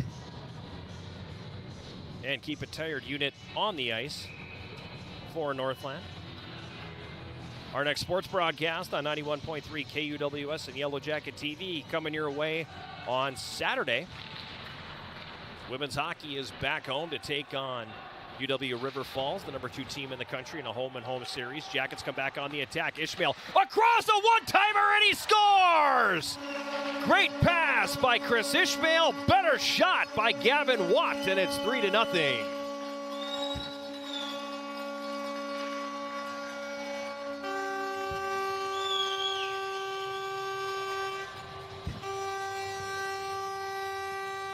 And our makeshift goal horn is back from vacation. That's a great thing to hear. The one-timers are on for the Yellow Jackets tonight. Just another fantastic one-timer from low in the circle, catching it in his wheelhouse and blasting it in for his 3rd goal of the season, Gavin Watt. Ishmael will get an assist. We'll see if there is a second. His 3rd goal of the season, number 18, Gavin Watt. He got an assist from number 23, Chris Ishmael, and number 5, Matt Deck. So Danziger also gets a helper on that one. 3-0 lead for the Yellow Jackets. Danziger in his own zone. Throws that one ahead to center. Intercepted easily now, but the poke check sends it back the other way. This is Sauter across the Northland line. Tips that one toward the Northland goal. German's going to take it there. Dyson German. Ahead now for Christie on the right wing, and he'll send it in. Puck behind the Yellow Jacket net, scooped up there. Bergstrom leaving it along the end board. Ryder will start it up ice. Up the left wing, Ryder gets around one man. Ryder left circle. Ryder takes it to the net. Tried to move it to the backhand and kind of one-handed in there, but that didn't go. Now Axel's got it right point for the Yellow Jackets. He sends it deep. It's going to come back around on the left side. Lucier knocks his man down, then gets the puck and tried to center, looking for Kagawa, but it was picked off. Kagawa now gets it back. Fed that out front, looking for Cade Shea. The pass a little behind him. Lumberjacks back the other way. Stepanyan has that one pop up in the air. Got a glove on it, then it comes down. Lucier nearly lost the bucket, had to readjust the headgear, but he was able to play it behind his net. Comes up the right side, and Axel will get it to neutral ice. It gets by the defense now. Kagawa 2-on-1, but a nice job by Neeb on the back check to pick his pocket and send the Lumberjacks back the other way. Taylor gets to the Yellow Jacket line and coughs it up, and now back the other way. Sidestepping the check is going to be Lucier. Lucier across the line, feeds it down low. Kagawa gets in tight, a backhand, and the save is made by Yoakum. And he will hold on to that. And Lucier not happy that, one, that didn't end up in the net, but two, I don't think he was happy about the leg whip that nearly tore every ligament in his knee. Yeah, he did a fantastic job being agile and trying to step around most of that, but he did sustain some contact to his leg. He's bent over on the bench now, obviously in some discomfort. Carson Riddle in the right wing corner, coming out with it here. Feeds it down low. Clemenson behind the goal, comes out left corner. Now he'll circle away and play it right back around the other side. It's going to get tipped past Brennan now. 2-on-1 for Northland as they come across the Yellow Jacket line. The shot taken here by Hunter Nelson from the left side. That's going to miss wide, and that's going to be played back the other way by Austin Paul. Puck comes down behind the Northland goal. Clearing attempt held in at the left point by Holmes. Now it's taken away from him by Hutchinson and Van Balen rather. He'll get the red line and dump it in. 12.5 minutes to go, second period. 3-0 Yellow Jackets. Clemenson dumps it in from center. Riddle takes Holy into the end board, but Holy just kind of turned his body, still had the puck, went to clear. Danziger holds, shot tipped in front by Paul, and the save made by Yoakum. Now it's Paul with the steal. Paul between the circles takes the shot. Yoakum the save. Big rebound there for a moment. Stark got a stick on it, but then it was taken away from him. As we pass the 8-minute mark of this second period, 3-0. Yellow Jackets leading.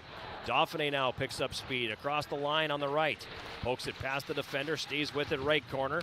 Dauphiné, great work with the stick there, managing to keep it away from 3 different Northland players, but the Lumberjacks finally able to corral that puck. They flip to neutral, glove down there by Bergstrom. He pushes it ahead on the right wing for Stark across the line. Holy takes him off the play. Brock Hart for Northland. Loses the puck, Jackets get it back. Behind the net, Sauter tried to center, coming down from the left point. Was Ryder, but that one doesn't go. And I'm watching Sam Holy here for Northland. Leaves the stick behind, doubled over as he heads off. Jackets come back. Sauter on the right side, curls back up to the blue line. Feeds Ryder at the left point. Down to the right circle. Quick shot taken by Axel. The save made there by Yoakum, and it's pushed back. Penalty coming on the Yellow Jackets as they knock down Yoakum in the blue paint. That's going to be a power play here for Northland. Who are they going to get on the cross-check? Is it Roosevelt? I think that's going to be Evan Axel on the penalty. Yes, it is. He shoved the goalie, I think. It was the goaltender. He cross-checked the goalie back into the net here, so he's going to get 2 minutes for that. Meanwhile, Holy in a really awkward collision with Daniel Roosevelt. I don't think either of them saw each other until the last minute, and Holy obviously got the worst of it. He's being checked out on the bench now. Jackets control the face-off. Holmes fans on the clearing attempt. Clemenson picks it up and carries up the left wing. He'll cross the red line and dump it in. Another Northland player down and slow to get up here. Mac Reed carries to center, feeds Weber on the right wing. He crosses the Yellow Jacket line. Puck kicks around a little bit. Ends up left circle, now up to the blue line. Reed stick handles away from Clemenson. Carries down left circle, takes the shot. That one steered aside. Back up top now, Nelson takes the shot left circle. That hits a skate and goes wide. Weber at the right point, has his pocket picked by Francois. Francois shorthanded across the line, takes it to the net, goes to the backhand and he scores! Shorthanded goal, Matt Francois, 4-0.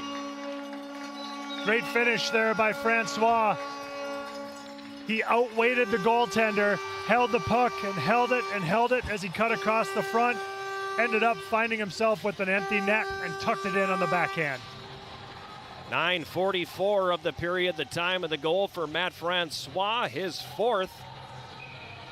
The Yellow Jackets' 5th shorthanded goal of the season. They do lead the WIAC in that department. Yellow Jackets, his 4th goal of the year, number 26, Matt Francois. He gets that goal unassisted. So an unassisted marker for Francois.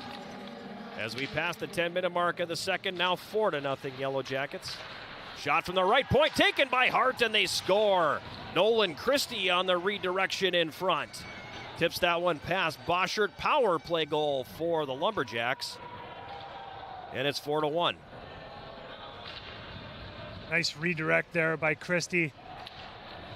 They kept the puck, which makes me wonder if that is maybe his first. Yes, it is his first collegiate goal. 10:09 the time of that power play goal for the Lumberjacks.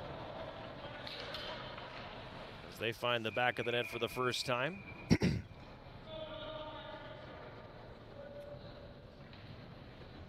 And I've come to learn that the penalties don't show up on the side that faces the scorers table. So they don't know if they've come off the board or not, and they need to be told that, yes, it's still on the board. Got it. Yes. So some maintenance needed on the nearly decade-old scoreboard here at Westman Arena. Still looks good, though.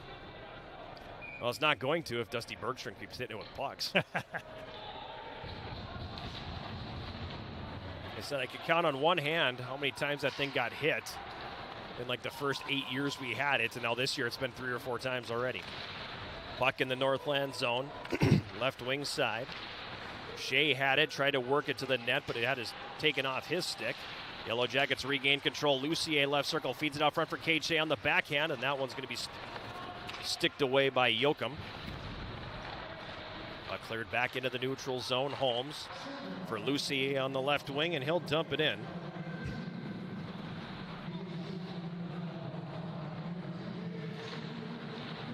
Now it's back in the neutral zone.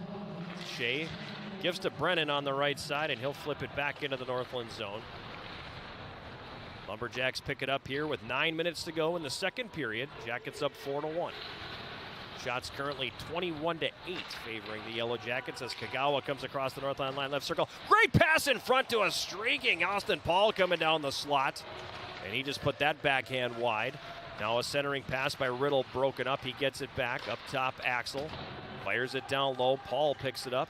Paul comes out of the left corner with it here. Gives it to Ryder, a one-timer from the top of the left circle, misses high. Right wing corner. Riddle battling for it. Lumberjacks come out with it. Clemenson muscles his man off the puck. Paul sends it up top. Left point Ryder. Nowhere for him to go, so he puts it off the right wing boards where Riddle picks it up. Riddle now, right circle, takes a shot. It's blocked. Ryder picking it up on the left wing. Tyler Ryder's been getting a lot of play in the table hockey game at home with Teddy. I don't know what he did to get into Teddy's mind, but Tyler Ryder logs a lot of ice time in the Garver living room. Axel dumps it in. Yoakum steers it to the right corner. Lumberjacks pick it up. There's 2 of them down there, and Riddle comes out with the puck. Riddle now on the right wing board, cuts it to the net. Tried to feed it back down low for Roosevelt, but that doesn't go. Then he gets unloaded on, Riddle does. He's back on his skates, however, and he will head off on the change. On the right wing, it's Neeb. Puts it off the skate of Danziger, and it comes down into the Yellow Jacket zone. Bergstrom's got it behind the goal. Feeds that one ahead for Roosevelt, who gets behind the defense. Roosevelt goes backhand, forehand, and just pushes that one wide. He was moving pretty fast and thinking quickly because he had a guy right on him. Probably didn't get to do the move that he wanted to there. Great pass from Reed Stark to set that up. Now Danziger behind the net. Comes out with it, carries up the right, crosses the line, sends a long shot in. And Yoakum will squeeze that in the glove and hold on. And we'll get a face-off here in the Northland zone. But not before a media timeout. Shots currently 24-8 in favor of the Yellow Jackets. Score 4-1. Gives us an opportunity to ask if you've downloaded Swarm Central, the official rewards and loyalty app of the Yellow Jackets. Get started and receive 200 points just for registering, 200 more for downloading the app. Redeem your points for cool prizes in the Swarm Central store. Find Swarm Central in the Apple and Google stores today.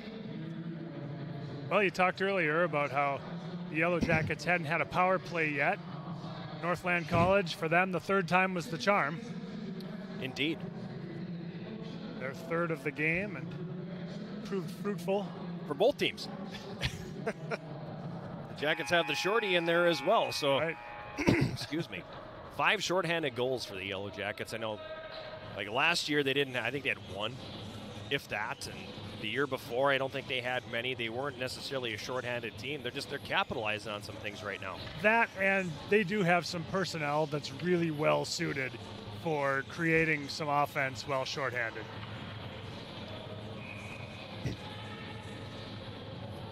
I mean, we've seen it too. You've got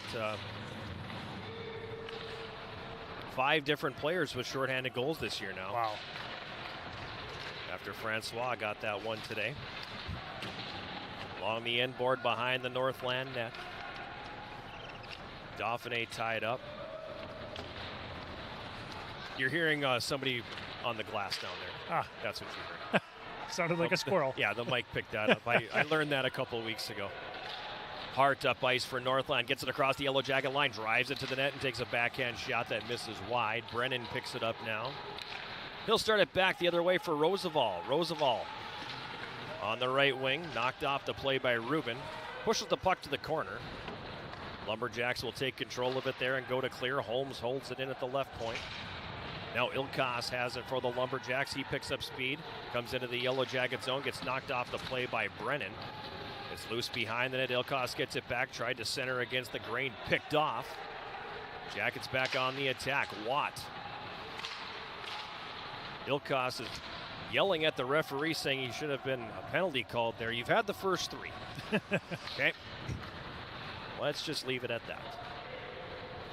At neutral, puck played into Yellow Jacket territory now as Ishmael's got it, banks it off the end board. On the left wing, it's Ryder. Up for Sauter, he's knocked off the play.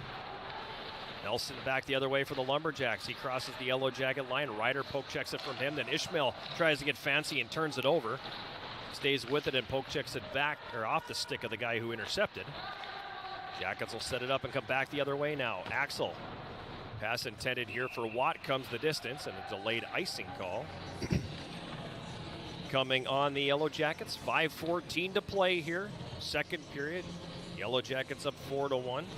Hopefully at home things are going okay. I know Teddy had hockey practice, homework, all that stuff today. I told him when I was walking into school, let's not give Mom a hard time tonight. Right, let's make it easy tonight. Yes. But I mean, homework for Teddy, I mean, that's a little young. His homework almost every day. Really? It's not a lot. Yeah. You know, it's usually like one math worksheet or some phonics homework. Building those good academic habits, though. I like it. Yes. So he had to have hockey practice was done at 7. Then we have to shower, eat, and do homework. And hopefully he's not giving Mom a hard time. Working on those time management skills. Yes. It's a lot to ask of a 5-year-old. Ishmael in the high slot of the Northland zone. Sends it over to the left point. Shot tipped in front by Sauter. The save made by Yoakum. Comes back up to the left point again. Ryder gets away from one man, but then gets hooked a little bit by Hutchinson, losing the puck. And it'll be chipped past Ishmael to neutral. Ryder picks it up and dumps it back in. Jackets tag up. 4.5 minutes to go here. Second period, 4-1 Yellow Jackets. He's Jason Roan. I am John Garver. We're at Westman Arena in Superior. Jackets looking for their 9th consecutive win and win number 13 on the campaign. Shields behind his net for Northland. Sends that one ahead at center looking for Stewart. Bergstrom sniffed that one out and took the breakaway opportunity away. Now Stewart for Hutchinson left side. That shot blocked by Danziger. It popped up in the air. Lucier's got it. And he'll clear that one out to center. Lumberjacks pick it up. Stewart on the right wing. Plays that one back for Holy, who's back on the ice after taking one earlier. His pass ahead for German out of his reach, but icing waved off on the play. Lucier on the right wing. That one goes between the stick and skates of Kagawa and comes out to neutral. Brock Hart for Northland carries back in. A long shot stopped by Boschert. He'll hold on. We'll get a face-off here with 3:38 remaining in the second period. Would be nice to see UWS reestablish itself a little bit here. It's been a few minutes where the Yellow Jackets have had plenty of puck possession, but really haven't created much with it. Very few scoring chances for the Jackets here in the recent span of shifts. Be a good time to reestablish themselves with a couple of good shifts to win the end of this period. I feel like they took their foot off the gas. It does. It feels that way. Paul up the right wing, crosses the red and dumps it in. Yoakum out of his net, plays around the right side. The shot from Paul, save, rebound shot, Riddle. That's stopped. Third shot by Cade Shea, and he scores! Keep that puck, young man. First collegiate goal for Cade Shea. Jackets reestablished. It's 5-1. And that's a good way to do it. Get in on the forecheck. Nice simple play. Get pucks to the net. Generate some rebound opportunities. And Cade Shea takes advantage for his first collegiate goal. Time of the goal, 16:37 of the second period. Should be Shea from Riddle and Austin Paul. The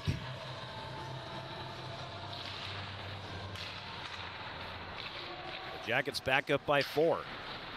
And everybody's got Custard now. Thank you, Culvers. Puck dumped into the offensive zone.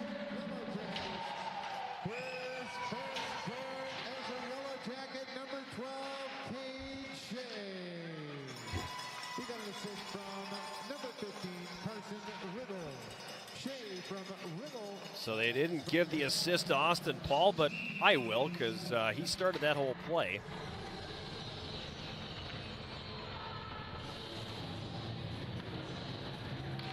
I think he definitely does deserve to get an assist.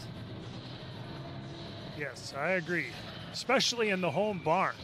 I mean, who's scoring this thing? Let's go. Well, it's the Zebras. The guys on the ice, you know.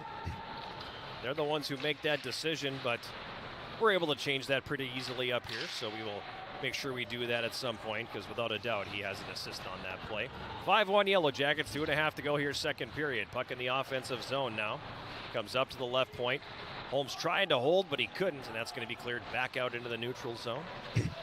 He'll dump it in. Lumberjacks take it and flip it right back out. It's going to come all the way down. No icing on the play. Holmes will leave it for Brennan. Brennan now. Pushes behind the net for Dauphiné, who's going to carry it up ice. On the left wing, he gives to Stark. Stark across the Northland line, pokes it down to the corner. Intercepted there by the Lumberjacks. They have a 3-on-2 the other way as they come across the Yellow Jacket line. Stepanyan behind the net to their left wing side. Drops it off at the point. Centering feed broken up.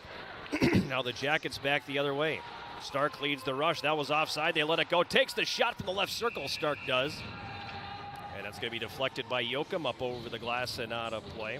Tyler Ryder was trying to get in on to create the odd man rush. Kind of tied up with the defenseman there. And his foot was not on the line. That was an offside. Yeah, definitely offside there. I think he expected Stark to headman that puck, and Stark carried it instead. Jackets were fortunate to not get called there. Minute 45 to go here in the second period. 5-1 Yellow Jackets. Face-off controlled by the Jackets here.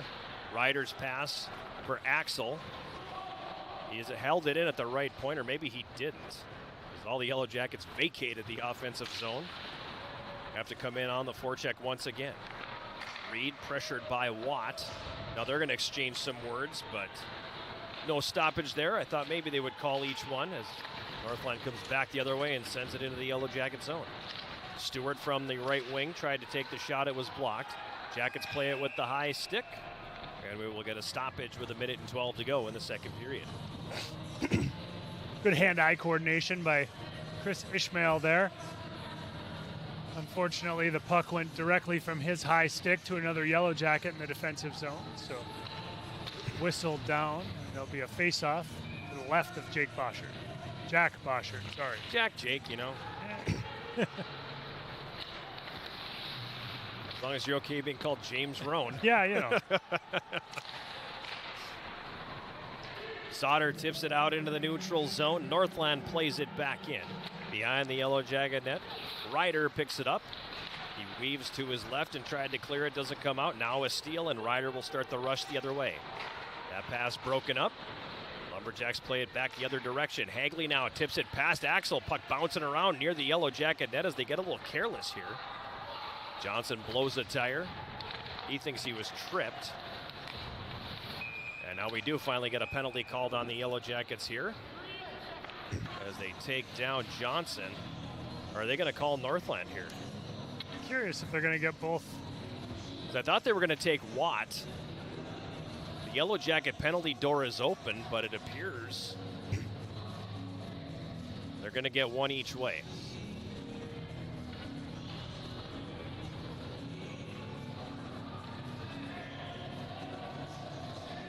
.1927 will be the time of the coincidental minor penalties. Tyler Ryder for the Yellow Jackets and Evan Ilkos for Northland. We will finish this period playing 4-on-4 with the face-off in the neutral zone.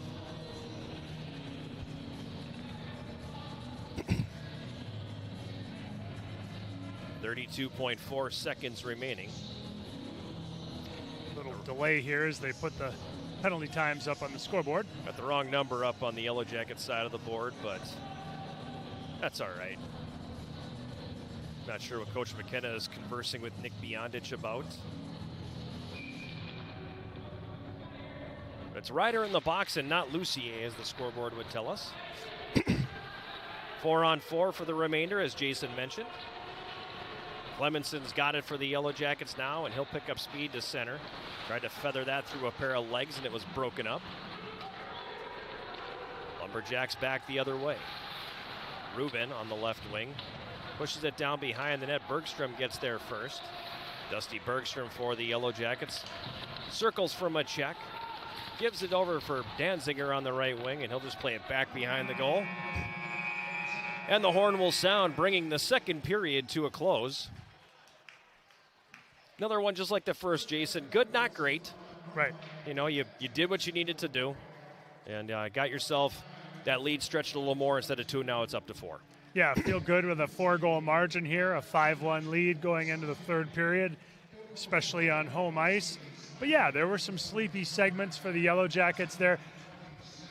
I mean no offense when I say this, but there were times where it's almost like it's a little too easy for the Yellow Jackets to just possess the puck. And so they kind of accept that. They just accept possession and don't really drive to create scoring chances out of it as hard as they should, because they kind of feel like they've got this one. And like you said, they took their foot off the gas a little. So yeah, and it fits with, again, I think you mentioned it during the first intermission, but it's exactly what Coach was talking about the pregame about being harder. Right. And they were for a while, and then they take it off, and then they go back to being hard for a little while, and then they take it off a little bit again. So you can see that roller coaster a little bit. Right, and these are challenging games to play. So, you know, it's going to be on the Yellow Jackets to finish this one strong and not let it become a period of bad habits. 2 periods in the books here at Westman Arena. It's a 5-1 Yellow Jacket lead. We'll take a timeout and come back with our second intermission, sponsored by Hovland Incorporated, right after this. This is Yellow Jacket Hockey on 91.3 KUWS Superior and Yellow Jacket TV, and affiliates of the WIAC Network.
We're back here at Westman Arena. It's our second intermission, sponsored by Hovland Incorporated.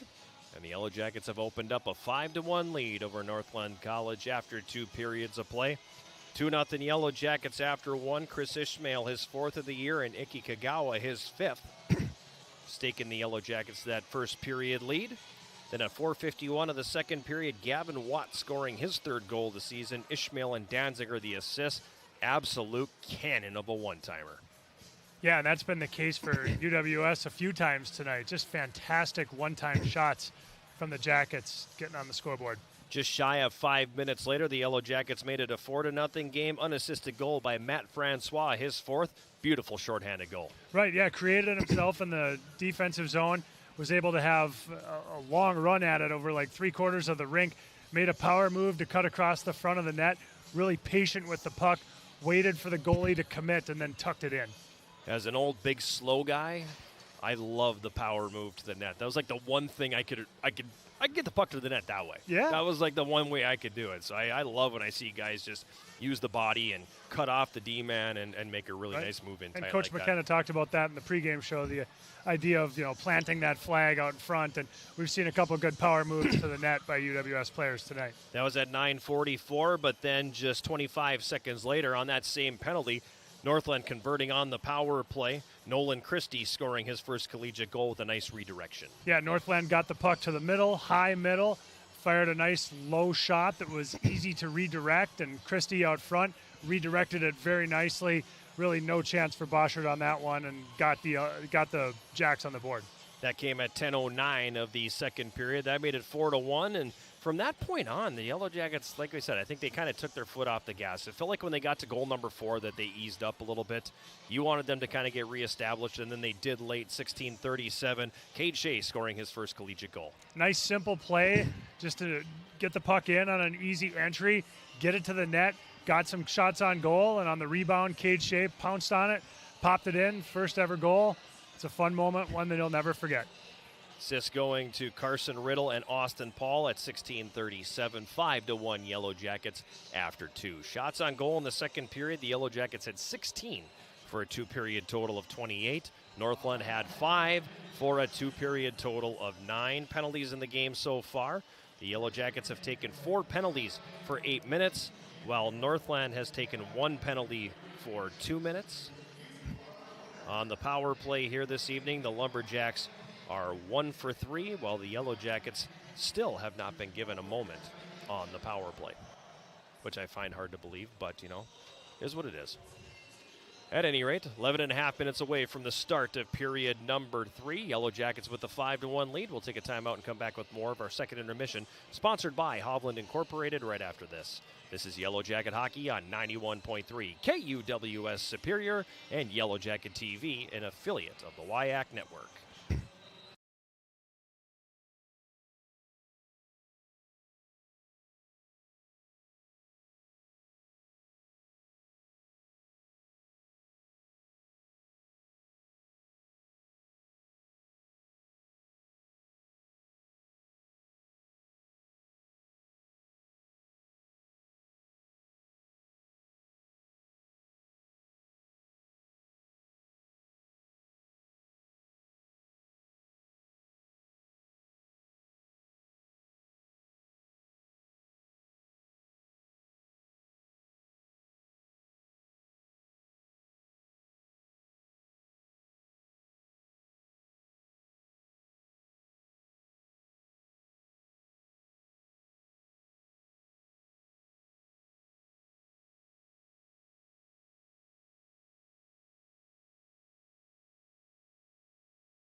Mind.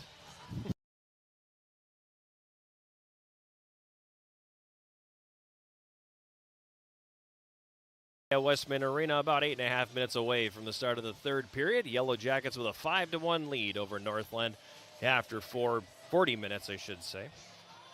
Elsewhere on campus here tonight, it's Northland Day on campus, basically, apparently, because in addition to this one here, the basketball teams are hosting Northland over at the Mertz.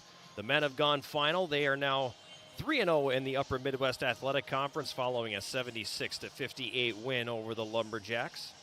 Yellow Jackets got a lot of different players in the game today, and they were led by Andrew Cornelius, who had 18 points. Reed Johnson, the reigning UMAC Player of the Week, had 16 points, and he was 2 for 4 from 3. And the rest of the Yellow Jackets were a combined 1 for 16. So the Jackets not exactly raining threes tonight, as they were 3 from 20 from beyond the arc. But they pick up the victory today, 76-58, 3 straight wins for them. They are 3-0 in the UMAC. The Yellow Jacket women well on their way to a victory as well. With 3:55 to go in the third quarter, they lead Northland 60-17. They've gotten 15 points from Elise Bessinen, 10 points from Katie Dobson, 8 points and 5 rebounds from Charlotte Firstel, 5 points and 6 rebounds to go along with a couple of steals, or 5 steals, excuse me, for Mackenzie Lesha as well. So the Yellow Jacket women, that would be victory number 4 in a row for them. And that would put them also in first place in the Upper Midwest Athletic Conference with a perfect 3-0 record. And the winter sports team's rolling a bit right now, because this would be, it's 3 in a row for the men's basketball team. This would be 4 in a row for the women's basketball team. Women's hockey won their 5th straight yesterday over Concordia on the road, and then this one tonight, if the Yellow Jackets hang on, it'll be 9 in a row. Nice. So, I like it. Yeah, it's fun not losing. Absolutely. Good times in the athletic department. Yes, things are on a roll right now. The athletic director goes to the NCAA convention, and we just keep on winning. Yeah, baby. Our next sports broadcast on 91.3 KUWS will be coming your way on Saturday afternoon, a 2 o'clock face-off here at Westman Arena, as the Yellow Jacket women's hockey team plays host to UW River Falls, the number 2 team in the country. It'll be a 2 o'clock face-off, 1:45 pregame show. Defending national champions, Defending national champions, yes, and they were unbeaten a year ago. They have been beaten a couple times this year. But, yes, the crown currently living in River Falls, and the Yellow Jackets would love to take a couple points from them this weekend. They play them twice. They've got them Friday night down at Hunter Arena in River Falls, and then Saturday here at 2 o'clock. Our next Yellow Jacket men's hockey broadcast will be coming your way a week from Friday. So they are off now for 10 days after this one tonight, and they will be home Friday night to take on UW River Falls, 7:05 face-off, 6:30 pregame. And that's where the rubber's going to start to meet the road. I guess you could technically say they're in the stretch run at that point. They have 8 games left, 4 consecutive weekends of Friday, Saturdays, and it's a grueling stretch run in the WIAC. And with them playing, they'll be done with Northland after tonight. So then it's, you got 2 with River Falls, then you go to Eau Claire for 2, you go to Stout for 2, and then you got Stevens Point coming in for 2. You got to earn it. Nothing easy the rest of the way, that's for sure. And this will be something of a bye week, I guess, but certainly going to be some hard practices mixed in there as well with that long of a break. Absolutely. And you've got currently 4 teams in the conference separated by 2 points. So could be a dogfight. Typical vintage WIAC, I guess, going on. And don't go Stout out there either. I mean, they're back in 5th place, but they're, I think, 6 points back, if I remember right. I have the standings right in front of me. It'd be helpful to just look at them. Yeah, so they're 6 points back at Stevens Point right now. So you've got 5 teams separated by 6 points. And that's how this always shakes out in the WIAC, no doubt about that. So at any rate, did anything happen today, this day in history? What do you got? Well, in fact, you got a nugget? This day in hockey history has been very good for Boston Bruins defensemen. Tell me more. On January 15th, 1970, Bobby Orr recorded 2 assists in a 6-3 victory against the Los Angeles Kings. And with these assists, he set an NHL single-season record for defensemen with 51 assists, surpassing the previous mark of 50 set by Pat Stapleton. Interesting. I was going to say Doug Harvey.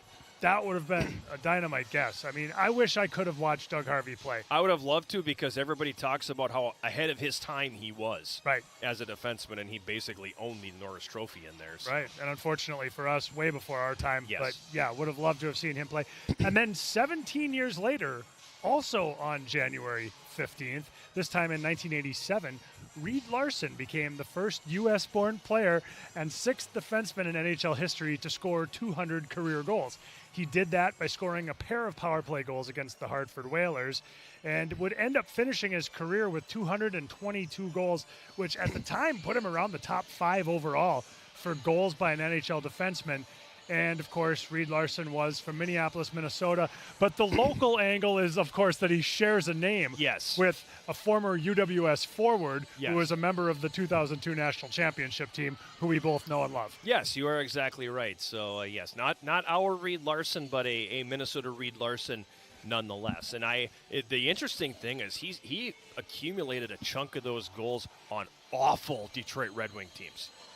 Those teams in the 70s and 80s that he played on in Detroit were terrible. Yeah, they were not the dynamic wings of our lifetime. Right. They were more like the dead wings of a previous era. Yes, and so he accumulated a lot of those goals on some really bad hockey teams. But the weapon he had was an incomparable slap shot at that time. Right. He had one of the hardest shots in NHL history. So...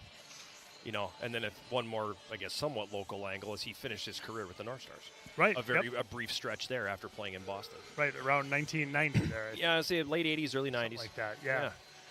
Also a former college hockey player, was a standout at the University of Minnesota, and I believe played his high school hockey for Minneapolis Southwest, Roosevelt, one of those. I can't remember. Well, now I got to look it up because now I'm curious. Sorry, now I left it because I was trying to come up with it in my head. It was one of the Minneapolis schools. I know that.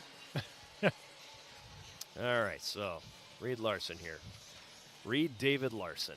As we count it down, we've got 90 seconds more of the ice firming up before we get this one started in the third period.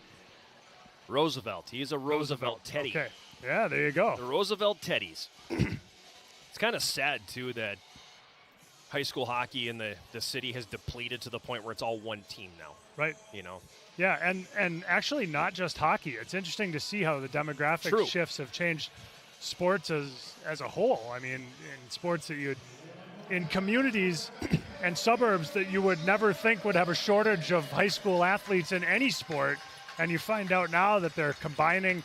We've seen it in some of the programs in Bloomington and Burnsville. There's only a couple football teams in Minneapolis now. Right. It's all urban sprawl.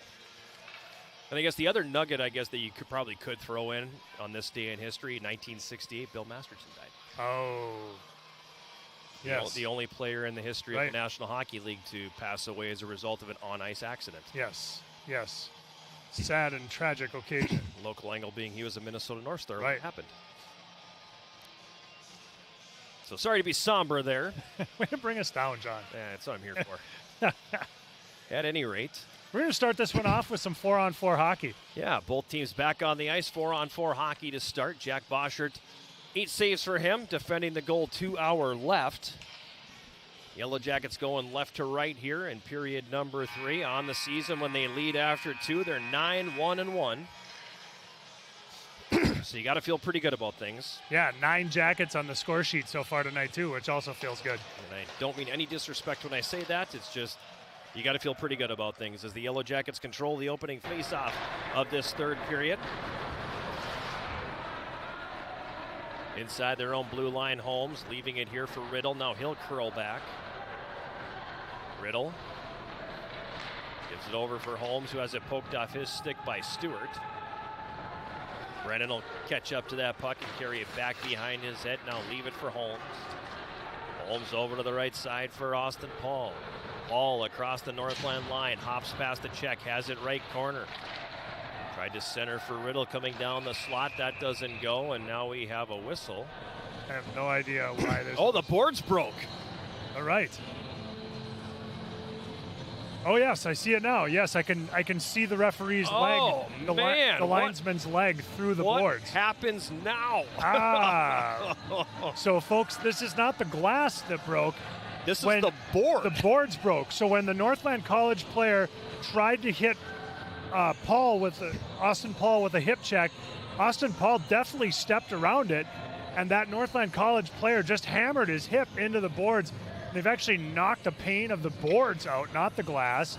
Meanwhile, the 4 players on the ice have met for some angry words here, and now they're being separated by the officials.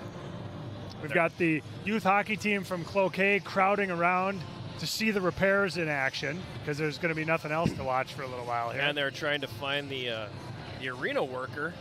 John, go on down there. And no, it's not my responsibility. I mean, I have to wear a lot of hats, but that is not one that fortunately, that is not one that I have to wear. So they're trying to locate the worker. Meanwhile, the student workers, Gavin Rasmussen and Blake Setter, they're going to come down and try to see what they can do. I don't know if this is like a snap it back in kind of situation here. I'm not sure. I'm guessing it's not, because it looks like it's broken. Yeah, I can see all the way through to the ice. And it looks jagged enough. So this could be a major problem, actually. This could be a problem. I mean, I have seen it happen before, and they have to take basically just a board. I mean, it even broke the backside. It looks like the back came off. Yeah. And a great photo op now as the Cloquet team will crowd around the opening. Well, you hang around the rink long enough, you'll see most stuff. You'll see almost everything, and we've seen something new tonight. Referee, both linesmen skating over there, taking a look at things now. Yeah, it looks like it's a hole in the boards. Zamboni door is about to open in the corner. Some rink maintenance crew possibly about to take the ice. Yes, they will. Great. Yeah, I'm not sure. I don't know. I'm not sure how fast we can fix this. Well, I know in the, I'm going to turn these off. I know in the, because it's not like you can just pop these out. Right. I mean, these it's in a good enough, it's in a good spot. It's in a good spot where you can access it from both sides. And I suppose in, I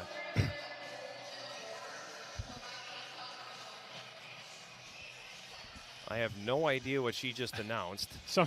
Something about a bit of a delay here, and I mean this in its current state would be a player safety issue. So, yeah, this isn't just a slap a quick piece of tape over it and return to play kind of situation. Because I don't know if you can take the backing off of these boards very, very easily, and I don't know if you can take something and put it on the back side of that to at least patch the hole until the board can be replaced. I mean, at least now we know what they're going to do here tomorrow.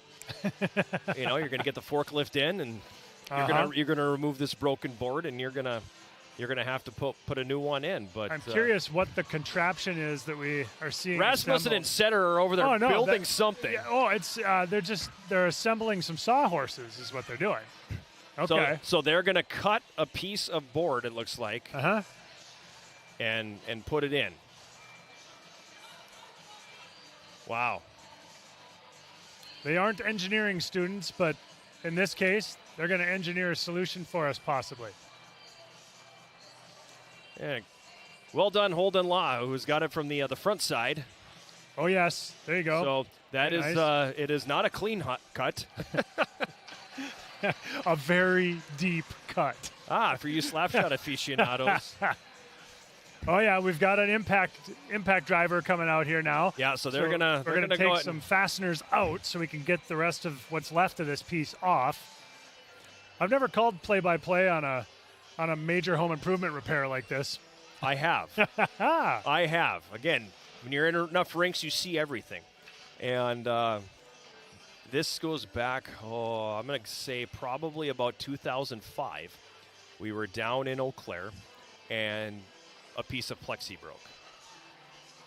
So they didn't have a replacement piece that fit that spot. So they had to cut. And they brought in a piece of plexi, and they cut it too small. Oh no. So it went in there and it didn't fill the entire gap. Cut it twice and it's still too small? So they go, okay, so we can't use this piece. They go get another one and they make the same mistake again. Oh no. And so that one is too small. So they went and they got a piece of plywood. Oh. And they put the thing in. And once they got it in, they realized it was a shooter tutor and it had a big hole in the middle of it.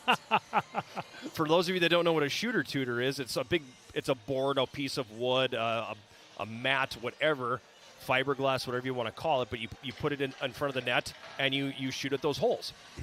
And that's how you practice your shot, picking your corners and everything. So they put a shooter tutor in there and had a hole in it. And so then they went and got another piece of plywood and they put this thing in. And it ended up being about a 40-minute delay. Ugh. Meanwhile, people watching this. Oh, yeah. So, I mean, all the pressure in the world is on the rink, yeah. guys. And there was only, I want to say, like 2.5 minutes or so left in the period at the time. So they sent the teams to the locker rooms rather than have them hang out here like this.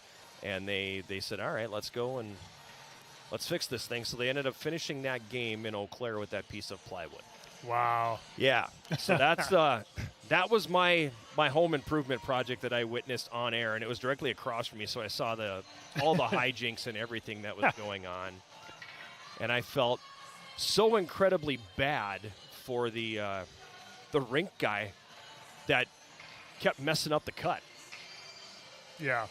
That'd be tough. I mean, measure twice, cut once, right? Home improvement rule. Yes. Maybe not number one, but up there. It's in the top 5. Yeah. And unfortunately, he cut it wrong twice, but they eventually did. And 45 minutes later, we finished that first period. How about you find that auxiliary microphone we have, and we'll toss it down to Austin Paul and have him give us a little sideline reporter right now. Man.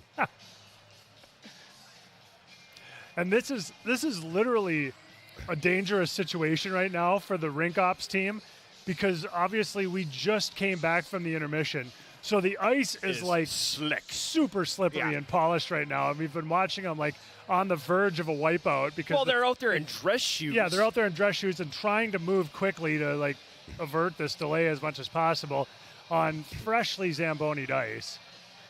But I hope Holden Law is getting some pictures of Rasmussen and Setter out here doing surgery on these boards. It's yeah, I guess these guys are men for all seasons, right? It's kind of it's a little bit of serendipity involved that they just happen to not be in the lineup. Because it honestly would probably be even funnier if they were, and you're out there in your full gear and you are taking the toolbox out and trying to fix these boards. So here, I mean, here, we can help with this. Yeah, it's incredible, absolutely incredible to watch this. So yeah, we're in for a rather lengthy delay here, I imagine. This would be one of these where I just, you don't postpone this and play the last 19 minutes and 22 seconds at a later date. No, I mean, if there were like 2 minutes left or something, maybe you could just call it good. But yeah, we can't do that in this situation. I'm actually surprised that they are leaving the players on the ice at this point. It makes me wonder if there's some optimism about how quickly they may be able to get this fixed. I'm assuming because they're going to take the whole front of it off and they've got the replacement piece, so it's just going to be zipping screws out and zipping them back in. So they clearly feel confident about this. Otherwise, I imagine they probably would just go, all right, let's head back to the room. But and this is absolutely what you want on a Wednesday night game. we are. You zip through a first period pretty good. You zip through the second, and then it's like, let's make sure the third takes an hour. Yep. I hope nobody has to use the washroom. Most of the Northland College players are actually on the ice right now on a knee, trying to stretch things out a little bit. Doing some calisthenics here. You know who else the spotlight shines on pretty brightly is the music person. Yes. Lily's got her work cut out for her here in a lengthy delay like this. She's been doing a fine job. She is. Yep. No. She rocking out to Blondie here right now. Yeah. I thought the earlier pick when the damage first occurred of tonight's going to be a good night. I thought that was really good. That was well timed. I feel like you got to find something about, just another hole in the wall. Yes. Next. Cue it up. Yes. Well, no, I think you're thinking of a different song. Yeah. I mean, as they're putting it on, you could play another brick in the wall. Yeah. That's what I was thinking. You know? But yeah, if you got songs of, about holes in the wall or whatever, feel free to send them to me on Twitter. Here we go. We've got it up on the camera right now. Yeah, we got her there. All right. That is. corner cam coming in handy. You can see the Coach young McKenna getting in on Lumberjacks. the act now, talking to the referee and giving him putting his engineering degree to use. We could just play blue line regroup the rest of the way. I like blue line regroup. We'll It's a good play game. half ice. Yeah.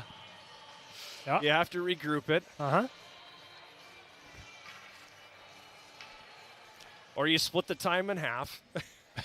Yeah. One team gets to attack for the first half, and then the other team gets to attack in the second half.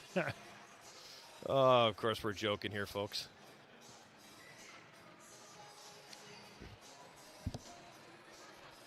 Because I'm happy.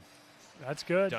Sure. Pharrell Williams, all right. Yeah, I'll be thinking that when I'm getting up in the morning on about 5 hours sleep after this. Well, if you got only 5 hours of sleep, we'll be off the air. We'll be off the air if this thing extends that long. 'Cause we're going to run out of material at some point. We're getting close. That's what finally happened to me in Eau Claire is I used all my notes and everything that I could talk about in that stretch. And it was just me. I was flying solo. And so I'm like, you know what? I think I'm good. Well, we're certainly not going to talk about the Vikings at this point. No. We're not going back to that. We've got Dusty Bergstrom and Sam Holy out here at center ice, a pair of sixes, having a lengthy conversation with the linesman. Looks amicable. Would have to be at this point because they've been talking for about 15 minutes together. Yeah. Yeah. Oddly enough, Evan Ilkos has not come out of the penalty box. He's spending the entire time in there. He's got company. Oh, that's funny. I love that's a very deep cut reference. Nice, thank you. We love For that all you're- you slapshot aficionados out there. We love that you're listening.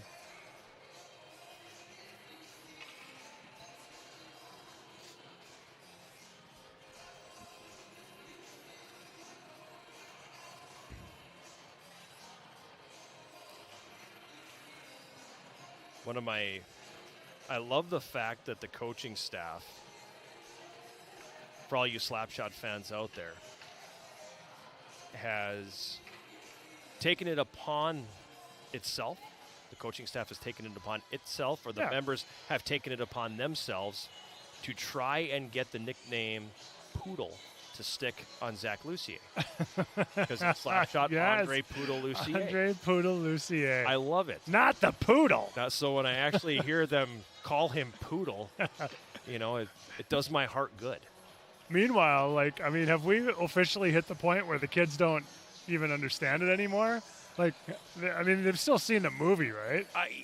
Not as many as you think, because when I'm going to take credit for it because I said to Rich, is his nickname Poodle?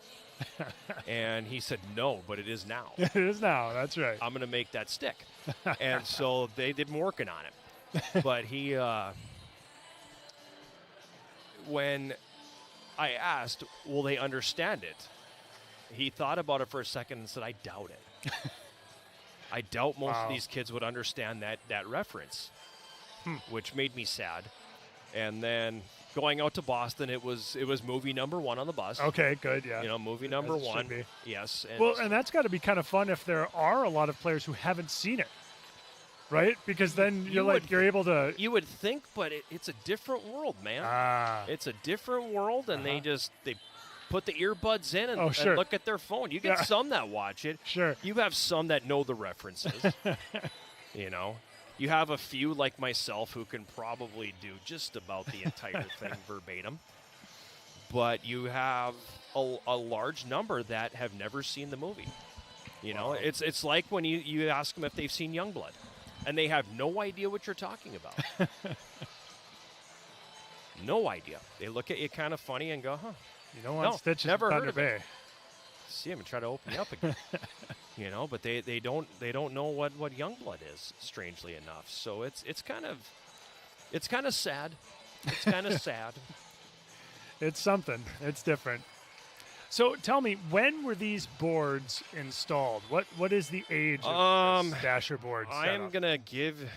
I'm gonna guess probably around 2003 is when it was. Okay. So yeah, if Steve Erickson was sitting below me, I would ask him because he knows. But I think it was either 2002 or 2003.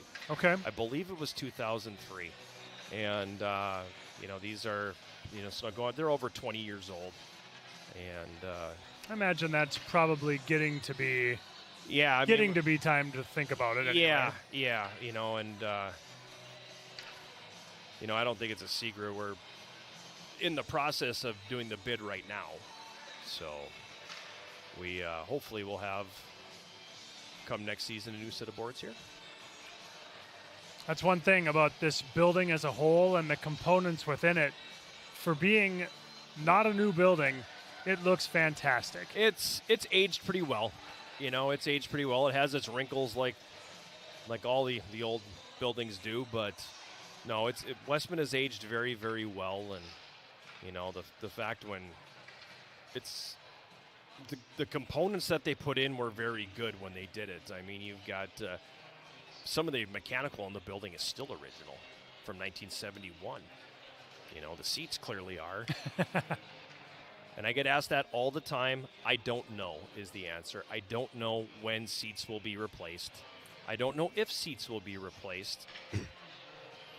I have no idea. The orange is a fun throwback, though, to a previous it era. is. Do you know the year when that switch occurred to the yellow? Because it was, that had to be like in the 90s? I was on the last team to wear orange. Okay. Yep. That was 95, 96. And we were actually halfway. Our home uniforms were white and had black and gold, and the road uniforms were black and orange. So that was kind of goofy. What do you remember about that change? Was it something that was widely talked about around campus, or was it one of those things that just sort of happened? If I remember correctly, and I very well might not, if you go back, we're really scraping the barrel right now. If you go back to the beginning, Superior Normal School beginning, early 1900s, I believe, and if Dave Kroll is listening, I know he'll correct me if I'm wrong, but I believe at the time the conference did not allow 2 schools to have the same colors. Oh. And Oshkosh was black and yellow. Ah. So we ended up. You got to be kidding me. Nice. So it went to black and orange. Okay. And it just stayed that way. And then I believe they relaxed it at some point. And so that's when we transitioned out of orange and into yellow. Okay. And basically everybody else was done and hockey was the last. And somewhere, I hope whoever has my black and orange number 7 jersey from my sophomore year is enjoying it because, know that thing's hot, okay? It was stolen. So that was not given or sold. That thing was stolen from me. Not bitter at all, but do miss my number 7 jersey. Would rather have that one framed in the basement than the gold one. Yeah, I always wonder where things like that go. Like they're old trophies that just end up disappearing and ending up in like Brian Gallagher's trunk, or just the ephemera of hockey through the years. Things that you think should be like. There's someplace. Probably 3 people in the world right now who know what we're talking about, and 2 of them are right here. The other one is enjoying the winter down in Arizona. Oh, that's funny. Yeah, it's you wonder where some of that stuff goes. But yeah, I do miss that jersey because that was a great look. Those jerseys were a great look. I'm not exactly sure how or why Coach Nelson went from a standard striped jersey to like the Ottawa 67 barber pole jerseys. but that's what we had. Okay. And it was very unique. Nobody had the stripes like that. Yeah. I think at one point, shortly after Stevens Point went to that look too, and they had the stripes, but it was very unique. It was very unique. And the, you come from a high school that utilized orange. We're watching a team wearing orange here today. But when it's done right, orange is a great jersey.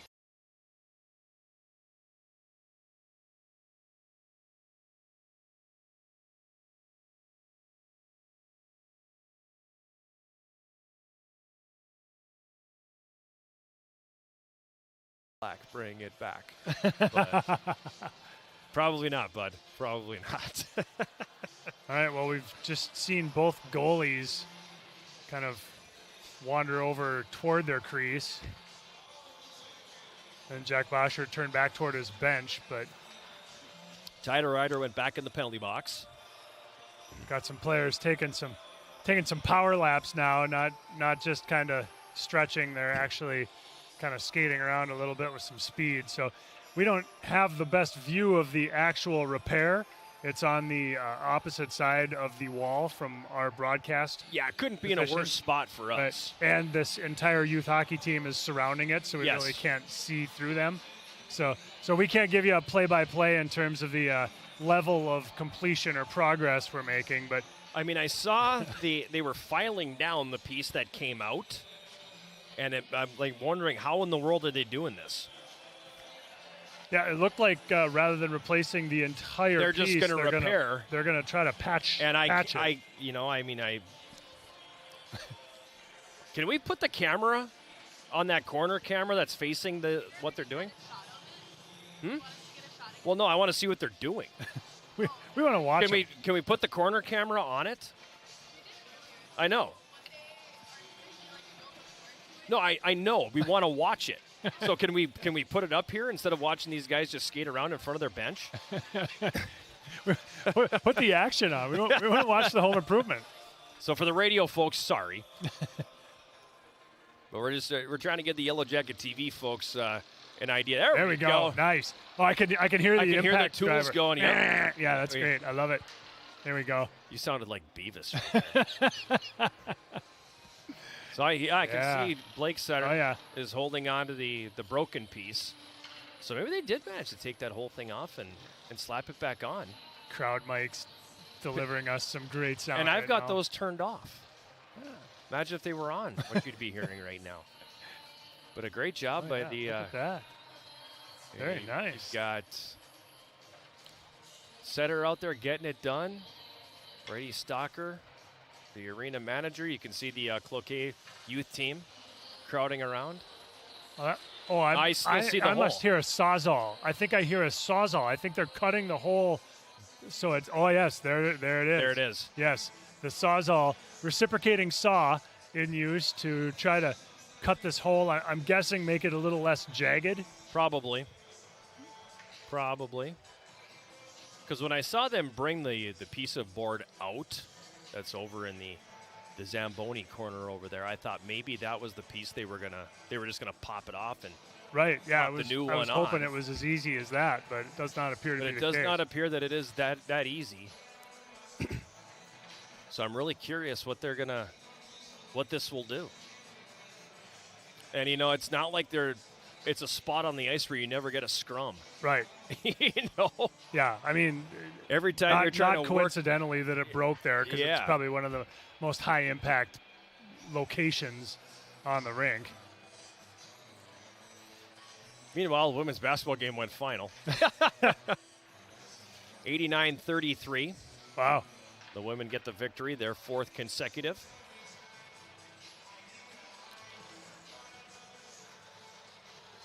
This has got to be brutal for these players. This is going to be a long delay when combined with an intermission as well. Well, that's just it. I mean, you had a 15-minute intermission in here. Yeah. And now you've got this delay. They're separated by 38 seconds. Yeah. I mean, you're on the business end of a half hour here. Yep. Without any kind of action at all. So. Fortunately, I mean, they're college kids, so they can get loose again. But This is like one of those scenarios where if it was baseball, you'd you'd have lost your starting pitcher for the night because he's not heating up again after this. Yeah, no, he's taking a break. Some of the players are coming over to take a look now. Holy cow. Oh, man. That's quite the crowd down here. It is. It is. Quite the crowd. Most of the fans are hanging in there for this one, though. Not many have left early yet. That's nice.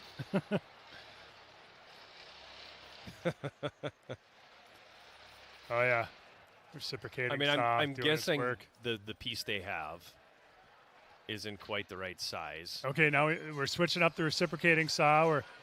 We're going to the impact driver now. Hopefully that's a good sign. Coach McKenna making the trip over. Nice. Assistant coach John Feely, who owns a construction company, Ah! also making his way over. What Very took you nice. so long, Feely?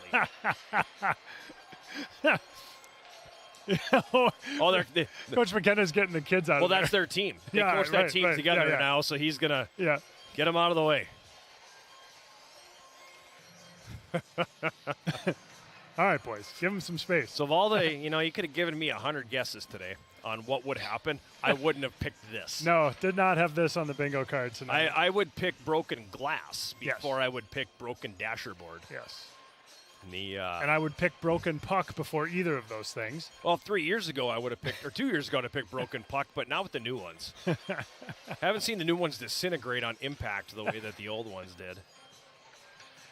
I mean, Matt, I remember that one time all they did was make a pass and the thing broke in half. Right. But I'll never forget seeing Durham let that slap shot go and then poof, puck just exploded. It was like one of those gag golf balls you throw down in front of one of your buddies. What on earth is Iki Kagawa doing? I have no idea. Oh, I wish we had the mic down there. I have no idea what he was doing there.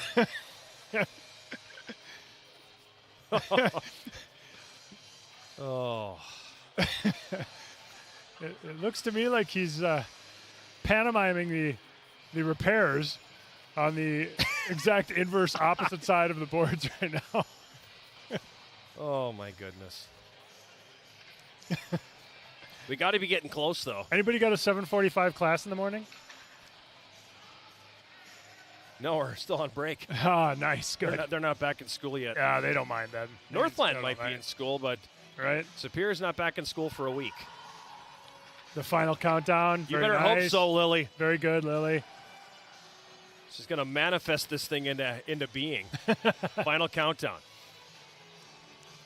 Put it out there, and the universe will eventually listen to us, right? Student workers are loving it. They're getting paid. Yeah. I might have to charge a little extra for this game.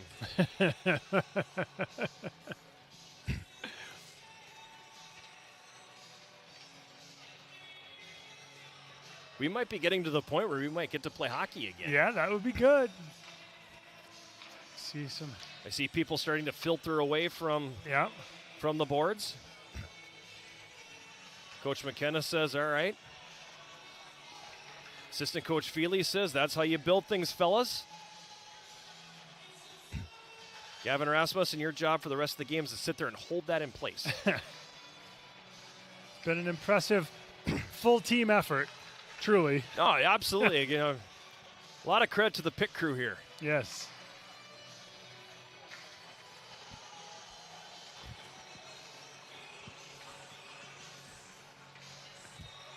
The real losers of the whole thing are the people who had to listen to us.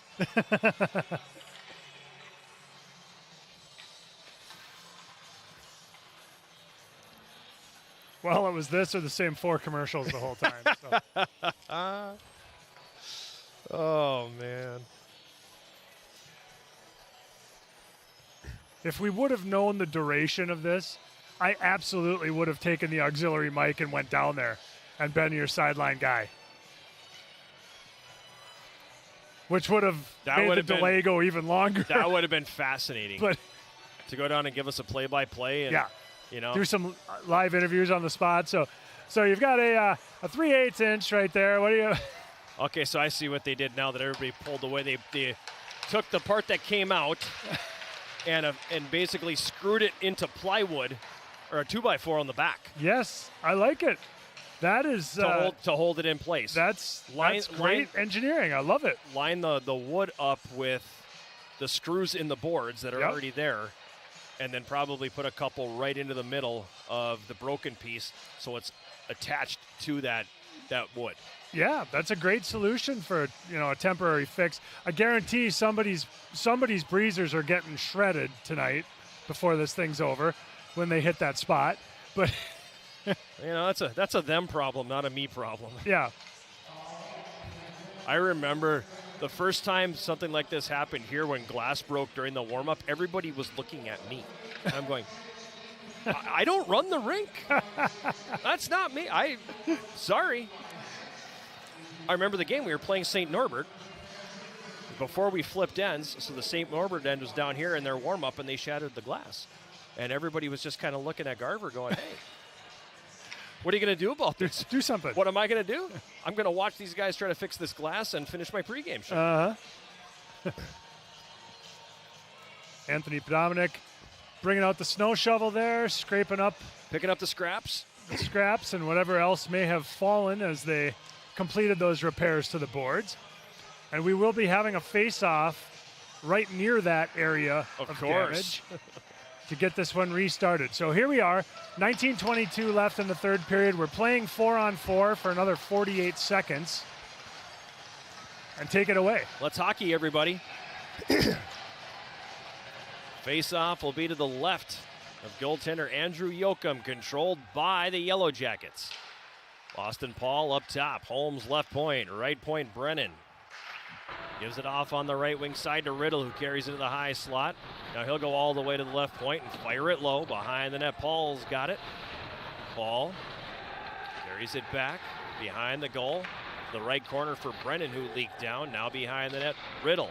Into the slot. Paul tried to shoot it all in one motion. Not a one-timer. Kind of whiffed on that one a little bit now, and the Lumberjacks get it and then give it back to the Jackets. Riddle for Brennan. Down to the right corner for Paul. Riddle heads off the ice. Paul has it taken off his stick. Jackets able to pick it off. Now, they called that offside. Iki Kagawa came off the bench and intercepted that pass. He had a lot of daylight. The linesman, Kevin Kangas, said, nope, that snuck out over the line. And we got a face-off here in the neutral zone. 6 seconds left in the 4-on-4. 18:39 remaining here in this third period, which probably could have been done by now. Jackets up 5-1. Penalized players back on. Sam Holy now for Northland. Plays that to center, broken up by Danziger. Lumberjacks get it and dump it back in.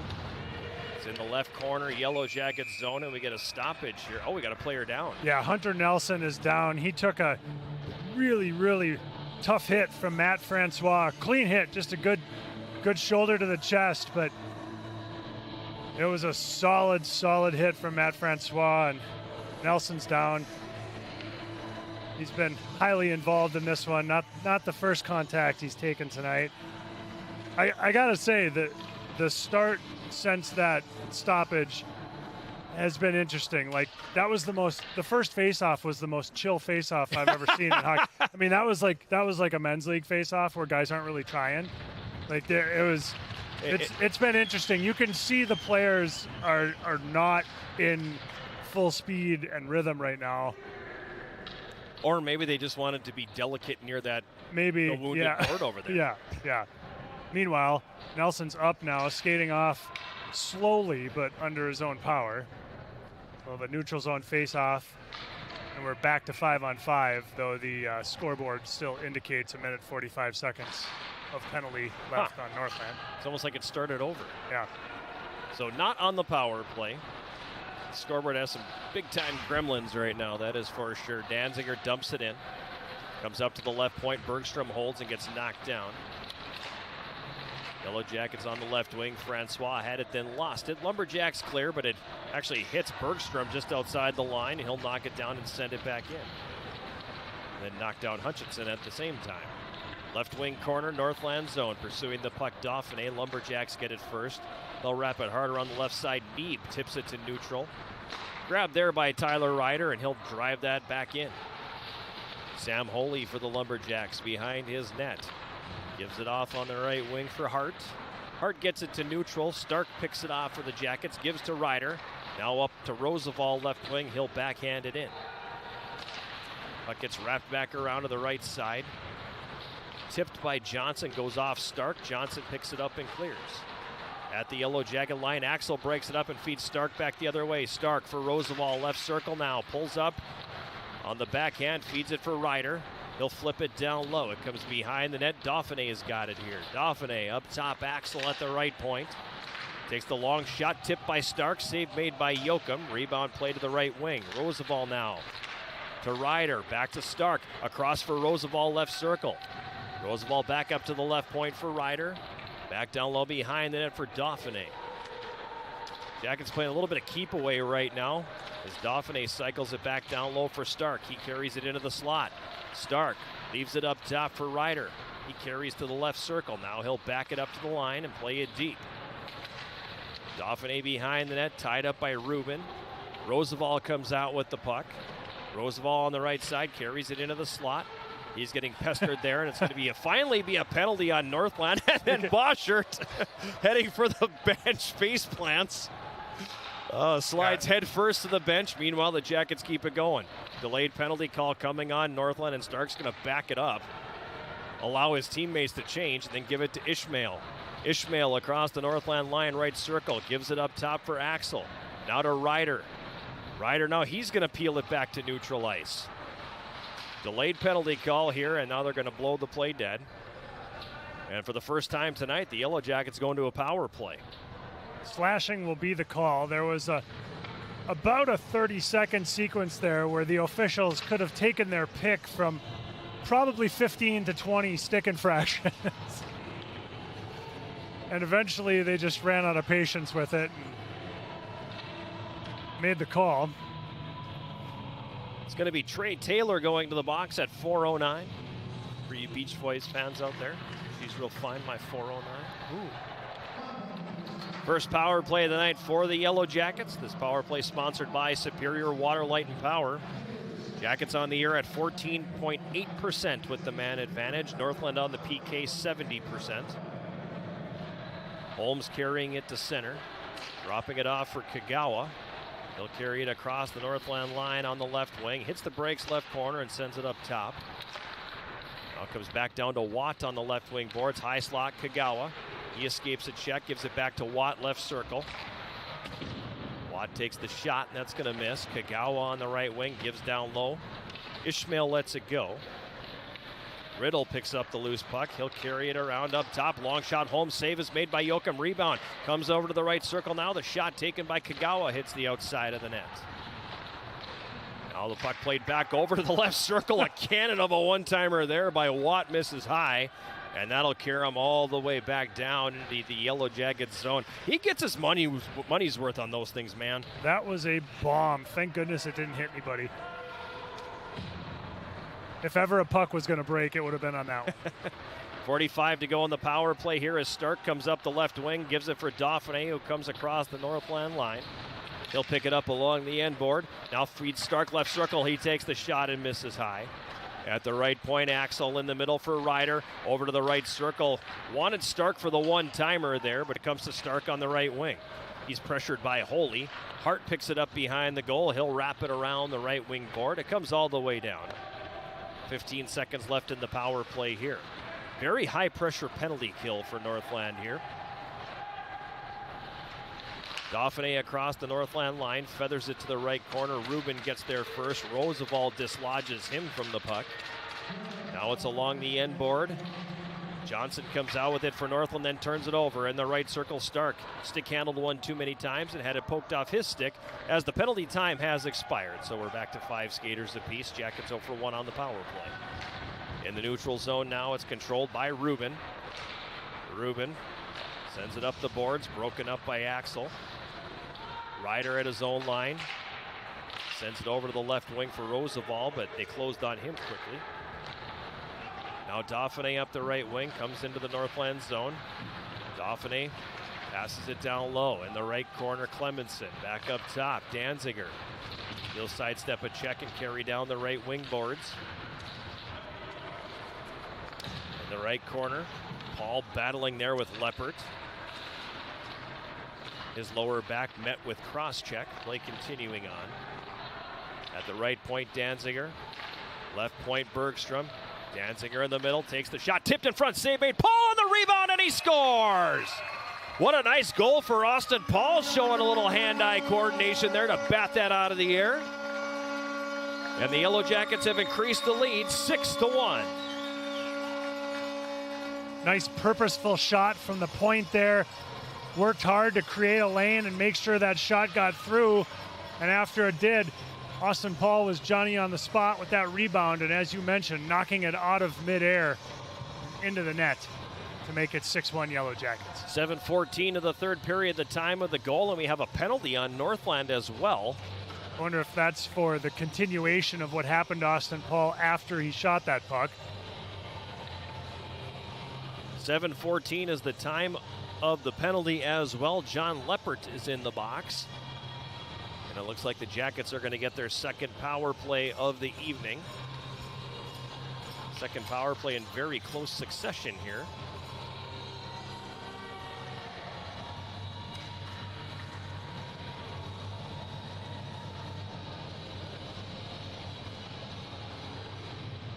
Cross-checking is the call, and Jason, I think they're giving him a major. I do suspect yes, they're going to give him a major.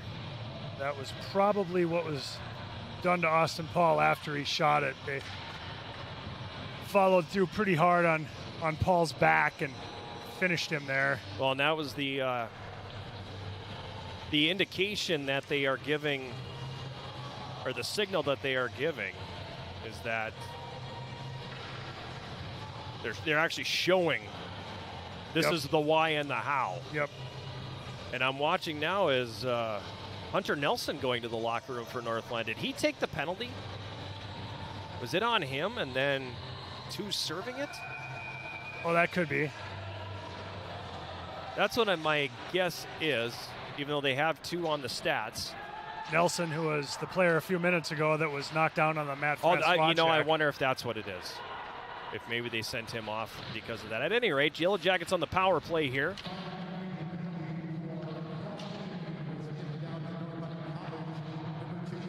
Yeah, it is on Leppert, so he gets the penalty. Power play sponsored by Superior Choice Credit Union, and they score! Power play goal, Carson Riddle with the deflection up top, and it's 7-1. Always good to register a power play goal for the Yellow Jackets.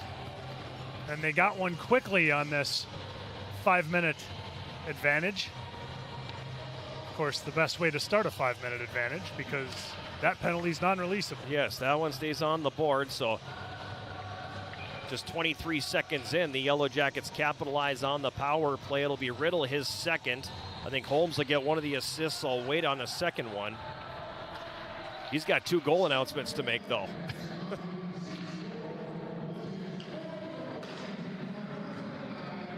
Reed Stark at center for the Yellow Jackets, comes across the Northland line. Plays it to the right wing corner. Now Stark's got it. Stark right side, up top, right point, Axel in the middle. Ryder takes the shot. The save is made. Rebound there, and that's pushed just wide as Dauphiné got it in front. Kagawa and Holmes got the assist on the last goal now. Ryder from the left circle with a shot. That's going to miss. Comes up to the right point. Axel carries down to the circle, feeds into the slot for Roosevelt, but that pass hits him in the skate. Puck's going to be muscled around to the right side, held in by Axel. Stark quickly up top now for Ryder. Ryder threw it down low, tried to get it to the corner. Lumberjacks break that one up, and they'll send it all the way down the ice. Tyler Ryder picks it up behind his net. 3.5 minutes to go in this 5-minute power play for the Yellow Jackets. They lead 7-1. Bergstrom on the left wing, comes across the line, carries behind the net. He'll hit the brakes there, Bergstrom will, gets to Clemenson. Clemenson now along the end board. Like to see him get one here, even if it is in mop-up time. Bergstrom right point, Cade Shea Gives in the right circle, Clemenson. Back up top, Bergstrom. Walks, fires, it's blocked. Comes into the right circle, clearing attempt knocked down by Austin Paul. In the slot, Shea takes the shot. It's tipped wide by Shields. Clearing attempt held in on the left side by Danziger. He gets it down to the left circle. Clemenson takes the shot, hits the outside of the net. Rebound. Danziger, a shot that goes over the top of the net. Puck kicks into the slot. Between the circles, Paul feathers that one down low. Gives that one to Shea. Now up top, Clemenson. Top of the right circle. Bergstrom shot. Save made by Joachim. Rebound pushed or kicked away. Goaltender without a stick now. Bergstrom right point. Cade Shea, right circle. Walks, feeds down low. Hops over the stick of Austin Paul as we pass the 10-minute mark of this third period. 7-1 Yellow Jackets. On the right wing side. Comes up to the right point. Bergstrom walks, winds, fires, blocked. Bounces to the right side of the net. A shot by Shea. Glove saved by Joachim. He'll hold on.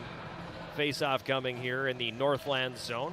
2:02 to go in the major penalty to John Leppert of Northland. 9:47 remaining here in the third period. Shots 37-9 favoring the Yellow Jackets, and they lead 7-1. Nice opportunity for Coach McKenna to spread that power play time out around to some players who don't necessarily get a lot of that power play time there on that previous shift. Comes up to the left point. Brennan holds it in there. Jack's just kind of rolling lines here now, I imagine. Lucier in the right corner. Gives it to Kagawa. Right circle now. Francois. Back to Kagawa on the right half board. Over on the left post looking for Lucier. It doesn't go. Now Brennan, a one-timer, misses high. In the right corner, Lucier to Kagawa on the right half board. Kagawa comes into the right circle, up top for Holmes, back to Kagawa, into the slot now Francois, nifty move, takes the shot and misses just wide. Puck goes back up top, right point Holmes, left point Brennan. Left side of the net, Lucier, back up top for Holmes, right circle Kagawa, one-timer not quite there. Kagawa now hits the brakes again, throws that one across, Lucier back over to the right side, out front the shot by Holmes and the save is made by Joachim. What great puck movement there. Tic-tac-toe passing by the Yellow Jackets. Fun to watch. Kagawa does not want to come off the ice. You can't make me. Yeah, man, Francois just didn't look back toward their bench and just lined up right away for the faceoff. Even though there were 5 new Yellow Jackets coming on from the bench. Stewart for Northland punches that puck out to neutral ice. Yellow Jackets will regroup. Watt inside his own line to Sauter. He'll push it back for Watt on the right wing board. Rink wide feed to the left for Ryder. Ryder across the red, he'll dump it in.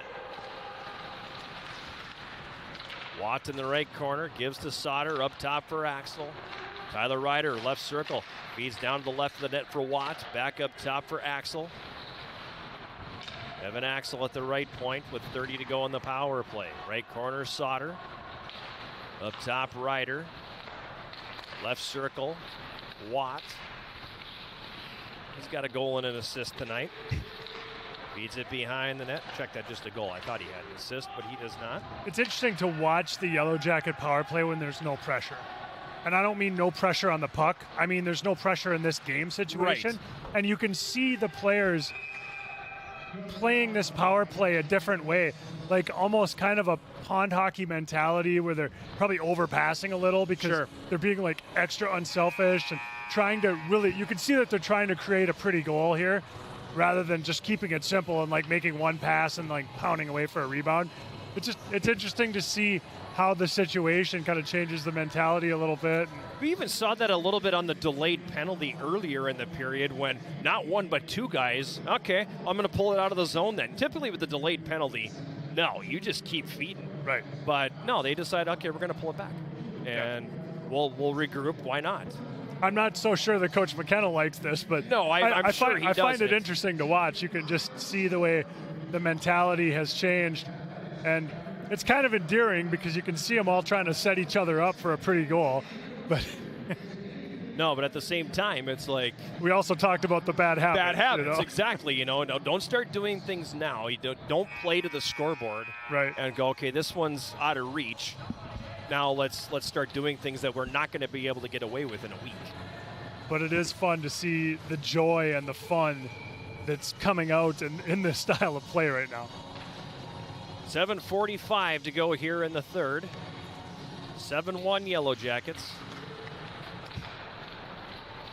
7 different goal scorers in the game so far. Same thing last Friday against Concordia. 7 different scorers there too. So Jackets able to employ a fairly balanced offensive attack here. In the neutral zone, Clemenson tips it into Northland territory and gives chase. Holy gets there. Now a clearing attempt picked off in the slot. The interception by Paul. Paul down to the left corner, carries behind the net to the right corner. Now gives it for Danziger, a one-timer, top of the right circle. The save made by Yoakum. Puck comes back down into the left wing corner. Clearing attempt picked off. Danziger holds. Gives to Paul, right circle. He'll take a shot that's tipped. Riddle on the rebound, but that one blocked. Now Riddle got his second goal of the season moments ago. Gives it down low. A little more hacking and whacking going on here in the closing stages here, and it's going to be a penalty on Northland again. Yeah, Jackets basically playing that 5-on-5 situation like it was a power play, just continuing to whip the puck around the attacking zone. And eventually that tends to lead to an infraction, and sure enough, it did here as well. A little frustration there by the Northland players. He's sent to the box and bangs his stick on the inside of the glass. Been another tough night for the Lumberjacks. 13-16 the time of the penalty. Nick Johnson for a cross check. 4th power play for the Yellow Jackets. They're 1 for 3. Power play sponsored by Superior Water, Light, and Power. Rubin for Northland has it in his own zone, slides that one over to the right side, and Trey Taylor will play at the distance. Holmes picks it up behind his net. To Brennan on the right wing side, now to Holmes, back to Brennan. He'll dump it in. Yoakum out of the net. He'll flip that around the boards on the left side. Brennan holds it in right point. To Kagawa, right circle, walks and fires, and that one doesn't go. Taylor picks it up for Northland. He'll go high off the glass and send it as we pass the 14-minute mark of the third period. Jackets up 7-1 if you are just joining us. Where have you been? But a lengthy delay here to start the third period when the boards broke. Great job by the pit crew to get this game up and running again. Kagawa on the right side, gives to right corner of Roosevelt. Back to Kagawa. Roosevelt right corner. Kagawa again. Roosevelt. Right circle now. Back to Kagawa. Up top, one-timer Axel. The save is made by Yoakum. Rebound cleared away. Comes up top, and it's taken by Axel down the right half board. Now, left half board, excuse me. Saucer pass over to the right side. Kagawa, high slot. Ryder fakes. Had the head dancing a little bit there, trying to shake the defender, but couldn't. Now Kagawa right circle. His pass tipped. Ends up over in the left wing corner. Thrown behind the net. Lucier for Roosevelt. Back to Lucier. He plays that up, looking for Stark in the slot coming off of the bench, but it was tipped and broken up. And then Stark has to let it go because it would have been an offside, and it results in an icing. With 2 seconds remaining here in the Yellow Jackets' 4th power play of the evening. 4:46 to go here in the third period. 7-1 Yellow Jackets. Culvers may approach you to restructure this deal. They love it. They love it. Good deal. That's the best kind of marketing. I've asked ownership about that before, and they said, no, it's great because people don't just come in and get custard. They're not just they get a custard. meal. Right, and you just get a free dessert. So they make money. Beauty. It's good all around. Yep, they make money. Yeah. Because who's going to go in and not get a Butterbird? I'd take one right now. Same. Meanwhile, driving the net, Van Balen gets knocked down by Tyler Ryder. Jackets take the puck and clear. Comes back into the Northland zone. Now ahead on the left wing, Reed.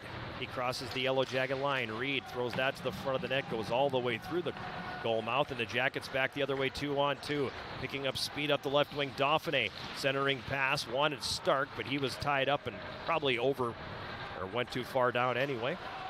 Lumberjacks will clear as we pass the 16-minute mark of the third period.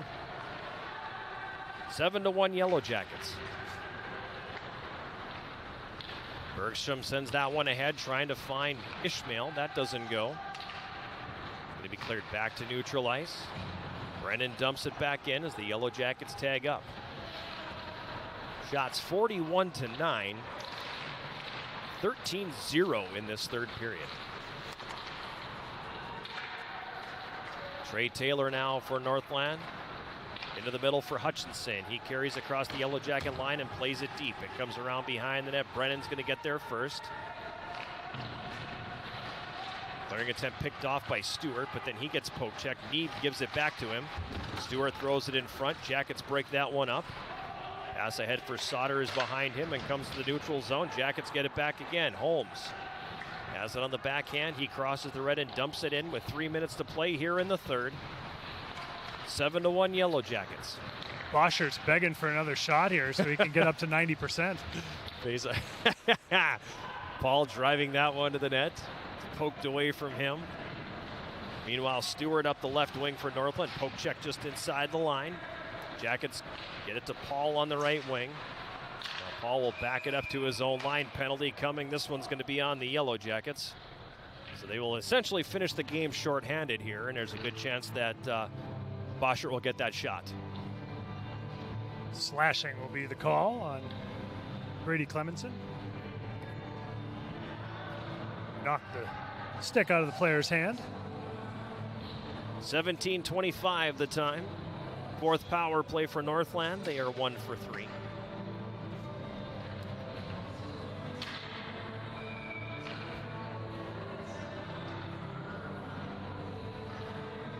Jackets will go with Ryder and Axel on the blue line. Riddle and Paul up front here to kill this one off. Jackets with the steal now, just inside the line. 2-on-1 shorthanded, Paul and Riddle. Paul takes it down the slot and takes a shot on the forehand that misses wide. Kind of looked off the defender and got a nice shooting lane there as he was unbothered going to the net. Northland back the other way, they dump it in. Danziger there first, takes the bump. Loose puck picked up by Bergstrom, and he'll send it with 2 minutes to play.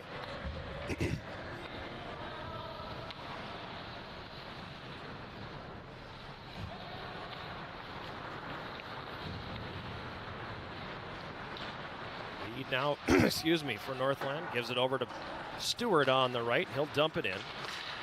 Bill Koss behind the Yellow Jacket net, leaves it for Neeb. Excuse me again. Bergstrom takes the puck. He'll flip that over everybody, and it'll come all the way down the ice. 90 seconds to go here in this one. Jackets about to win their 9th consecutive game. Will move to 10 games over 500 at 13-3-1. Northland comes in, sharp angle shot, save Boschert. I'm convinced that was probably going wide, but nonetheless, they'll count that one. Jackets go to clear, it's held in at the right point. Now Holmes comes away with the loose puck. He'll backhand it out into the neutral zone as we've reached the final minute of play in this one. Ilkas in the Yellow Jacket zone. Stick handles around Francois, but then Brennan picks that one off and sends it all the way down. Final seconds are going to tick off the minor penalty to Brady Clemenson. As the Lumberjacks cross the Yellow Jacket line again. Sharp angle shot, save made by Boschert. He'll hold with 30.5 remaining here in the third.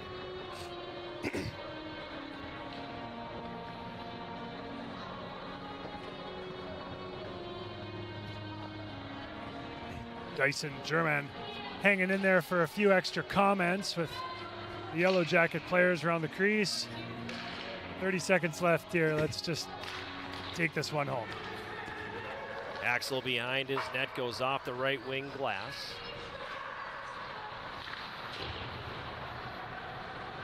Now Now comes back into the Yellow Jacket zone for Ryder. Ahead for Clemenson. He gets flattened but sent it in. They're going to call that? Didn't really see an infraction there. No, I really didn't either. Clemenson's hot, though. He's angry about whatever happened. I think, are they going to call a slew foot on that? Maybe. Because, I mean, I guess that could have been. The way he went in would look like that kind of play. I didn't see it initially, but yeah, maybe. I mean, it seemed like normal contact. The referee immediately put the hand up. Taylor goes to the box, so it's going to be Trey Taylor for tripping. And with the way he went down, I'm guessing on his follow-through on the hit, he kicked the foot out. Yeah, must is my been. guess. Yep. So the fifth power play for the Yellow Jackets will last 12.4 seconds unless they pop one here. Francois wins the face-off. Ryder will stick handle and carry down to the right wing corner. Clemenson wanting a pound of flesh there. Not afraid to throw the body around, and then Sam Holy didn't like that either, and tempers are going to flare one more time here.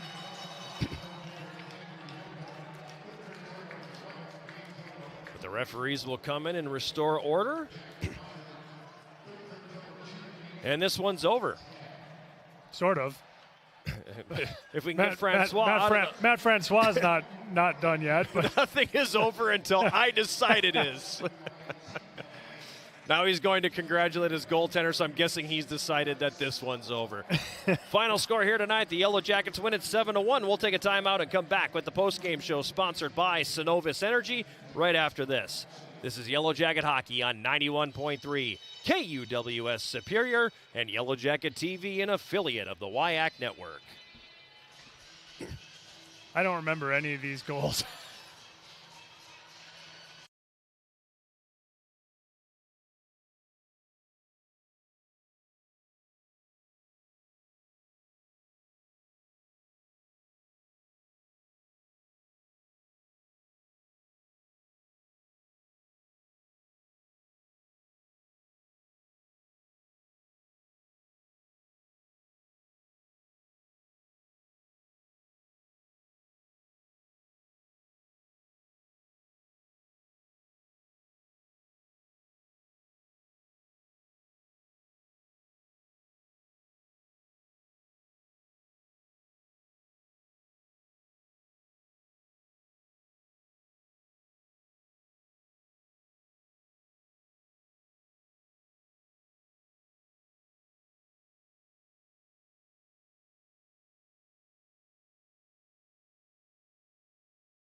"30 seconds.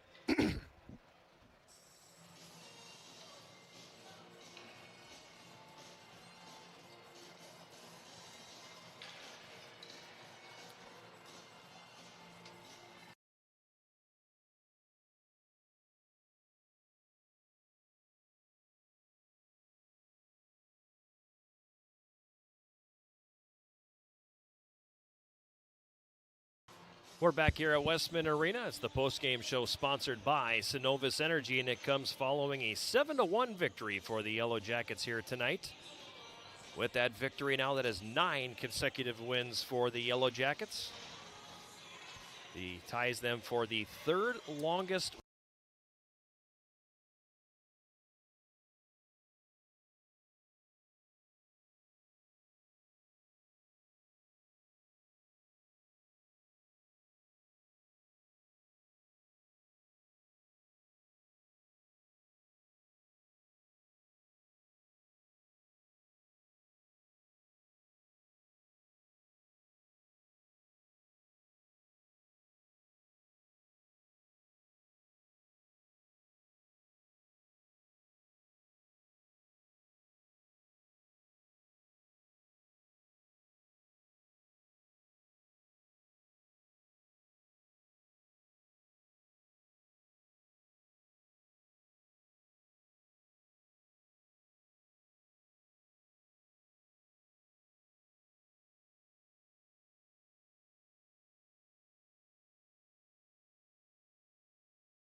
time we were like 5-2 or 6-2 or something like that. And then we didn't lose again until the NCAA semifinals. Wow. We had a tie in there because we won 19 straight, and then we had a tie, and then we won a couple more. So it was a 23-game unbeaten streak. Wow. Is what we rode that year. So that was a heck of a lot of fun because that.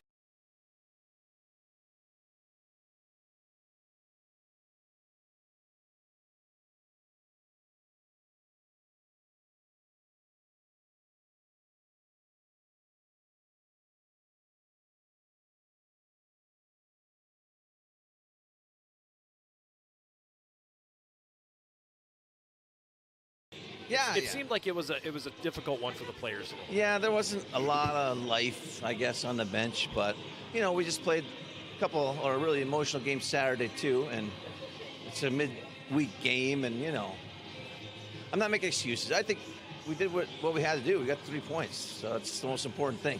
And I felt like when you got the fourth goal, the guys kind of took the foot off the gas a little bit. I don't think on purpose, so I don't know. No. Yeah. Right. But that's a long stoppage, and that was something. I was going to guess an hour. Do you know how long that was? It wasn't an hour. Oh, that's good. But I want to say we were probably in the 30-minute range. Yeah. It was lengthy. Yeah. It was interesting. What was the talk on the bench at that point? You don't want to know. we were talking about sending the mic down to you guys. You just, should have. Yeah. Have a little. You would have learned a lot. Yeah. No, Icky was talking about staying away from the boards over there. He was giving me I don't want to go near that spot. Yes. Like, okay, that's good. Yes. We wondered about that. That first face-off after the stoppage was about the most passive face-off I've ever seen in college hockey. Yeah. I couldn't believe the size of that hole. Did you see the hole? I mean, we did. I mean, we had the camera up Yeah. here that we were able to kind of eyeball it with, so we were able to see it. They were telling Ozzy to lay off the cookies. So, So I suppose the best thing about tonight, obviously you get the win, and then we had something like 7, 8 guys that are on the score sheet tonight. Some huge number, like that. right? But I think you got goals from 7 different players. Nice. So it was the same thing last Friday too. I know. So it's the team is really rolling a balanced attack out there. Yeah, what a difference from last year, huh? Yeah. I mean, I was thinking about that during that delay. I'm like, wow, when was the last time we won 2 out of 3 games, 14-2 or whatever? It's crazy. Yeah. I don't know. I haven't been a part of that here before. So. No, it's been a long time since we've had that kind of offense being fed to the people here. And, our goal was to give up less than 5 shots in the third. We gave up 2 in the last And they were in the last play. minute. Yeah. I think Boschert wanted a couple in the third there. Get a save percentage. Yeah, we were joking on the air like he wants to get over 90 tonight. Yeah. Let's maybe let a couple shots through on that last penalty kill, right? No, like you said, it's a tough game, but there's some individual efforts that were very good. I thought Franny played fantastically. Yep. That strip and that assist that he got was beautiful. Yep. The goal he scored was outstanding. Yep. Ozzy played great all night. I mean, he got rewarded too. Yep. I thought Luce played well. I thought he was going to get one. Just didn't get one. So, I mean, I thought there's some good individual efforts, but I think overall maybe it was a little bit not up to, what's the word? I don't know, just our energy level wasn't there. Yeah, and I mean, in the world of actual human beings, I mean, it happens. It happens, everything was set up for some of those challenges tonight. So, I mean, how upset can you really be? Exactly, and we still got 7, so. Yeah, exactly. Yep. So put this one in the pocket now, and you've got a little bit of time off. You gave you guys a little bit of a rest when we're a little bit banged up. Yep. But how do you approach this 10-day break now? Because once you come out of this, you know what a meat grinder the rest of the schedule is going to be. It's going to be dogfight, and we know that. And so, the rest of this week is going to be a little bit more relaxed, and then they'll get Saturday off and Sunday off, and then Monday it's go time. And I think we got enough veteran leadership to tell the boys it's time to get ready. And even though tonight was big, 3 points. I mean, we need those 3 points. Had to have it. Yeah, and we're back in first, right? You are. Yeah. So, I mean, that's something that we're playing for every night, So it's very important for us to keep that in mind. We're at the top, and we want to stay there. Yeah.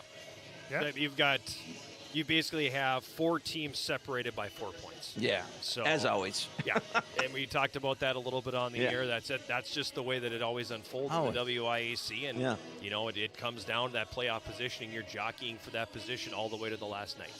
Exactly, but we have that. We talked about this Friday or Saturday. We have that quiet confidence, you know, which is it's fun to be around. It's a lot of fun coming to the rink right now, and the guys love coming to the rink, which is. That's what you're doing this for, right? No, absolutely, and I mean, winning does that. It does that. And we. My old coach used to say that's the best deodorant. It is. Winning, you know. I've actually used that phrase. Yeah. Winning is a great deodorant. Yeah. So, at any rate, you smell terrific, Mouse. Thank you. You too. That's 9 in a row. And thanks for coming up. Yeah, thank you guys. All right, buddy. We'll see you. Good night. Thanks, Jay. Yellow Jacket assistant coach Brian Meisner stopping by for his post-game spot and coming off of a 7-1 victory and a difficult one, I think, for him. I didn't have a lot of questions to ask because it was what it was. Yeah. Yeah, you know? They did what they had to do. They took care of business tonight, got that W. Now they can enjoy a relaxing couple days, a little bit of a weekend off. Everybody stay above the boards here for the weekend. And especially that one. Yes, right. And then come back and get after it and get ready for that stretch drive next week. Let's jump into our post-game summary. Chris checking in. Do we have highlights? All of them? Wow. Good job back in the studio, Chris Allen. So, Yellow Jackets, I don't want to see a slow start, but it took a while for the scoring to come. They dominated the first period. We're at the 11-1 were the shots. Right.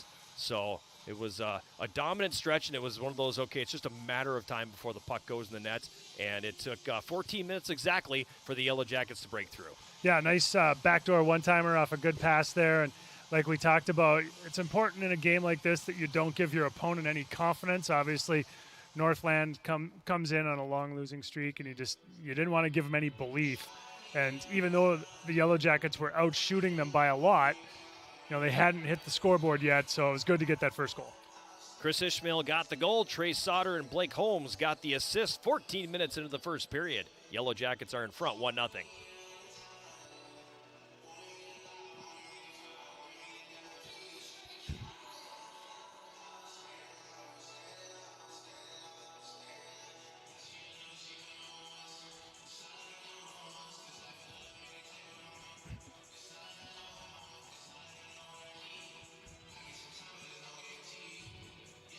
That was a really great pass by Trey Sauter. As I watched the replay, I forgot what a nice feed that was, pulling everybody to him and then zipping it right back to where everybody was, wide open net. Yeah, a lot of nice playmaking tonight, and that was the first example of it.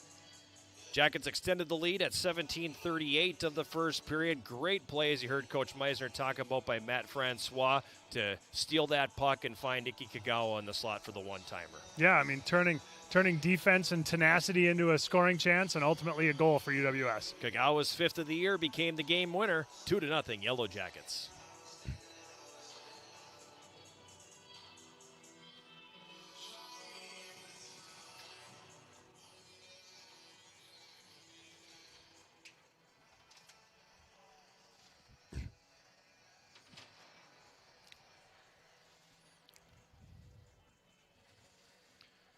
(17:38 of the first period, the time of that goal by Kagawa. Jackets were up 2-0 after one. Shots on goal in the first period, kind of a pedestrian 12-4. Yellow Jackets then would extend the lead in the second period early at 4:51. Gavin Watt. He can shoot it. He's got 3 goals this year, and 2 of them are on NHL-style one-timers. Yeah, absolute bomb, and this was an example of that. Watt's 3rd of the year from Ishmael and Danziger made it 3-0 Yellow Jackets.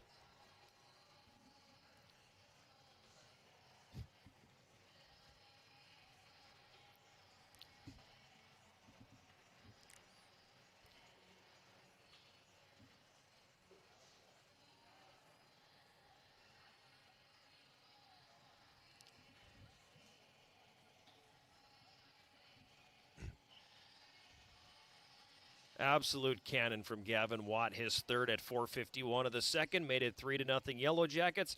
And then at 9:44 of the second period, probably my favorite goal of the night, all effort. And Matt Francois ends up with the shorthanded goal. Yeah, Francois causes the turnover. high in the zone, in the defensive zone, and then gets to make a nice power move to the front of the net, shows a lot of patience with the puck, tucks it around the goalie. Fourth goal of the year for Francois, 4-0 lead, Yellow Jackets.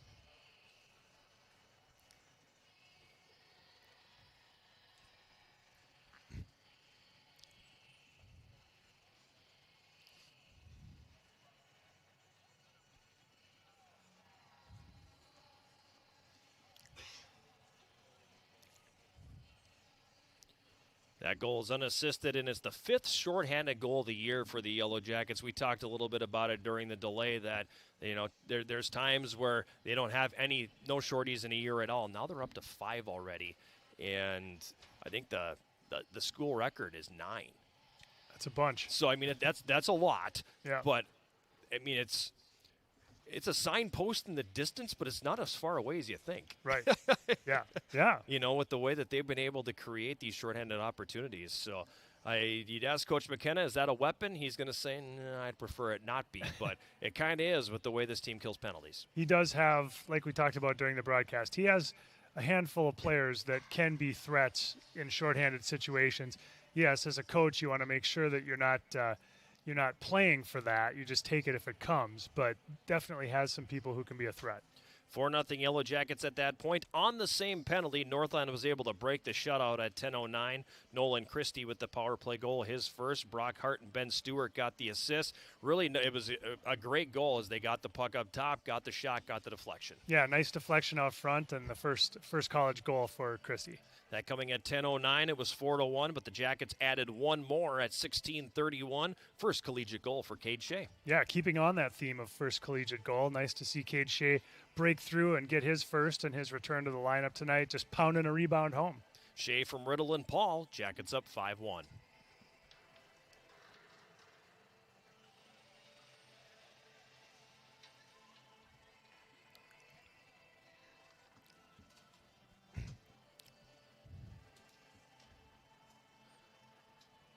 Stayed 5-1 through the end of the second period. Shots on goal in the second. The Yellow Jackets had 16 for a two-period total of 28. Northland had 5 for a two-period total of 9. Then in the third, the Yellow Jackets would get a really nice goal from Austin Paul. It's in the book as unassisted, but Matt Danziger should have the helper on that. But a great job by Paul to bat that one out of the air. Right. It seemed like Danziger's shot came in from the point and then popped up in the air. And then I think Paul actually had 2 taps at it, and the second one hit it right out of the air and into the empty net. Austin Paul's fourth made it 6-1, Yellow Jackets.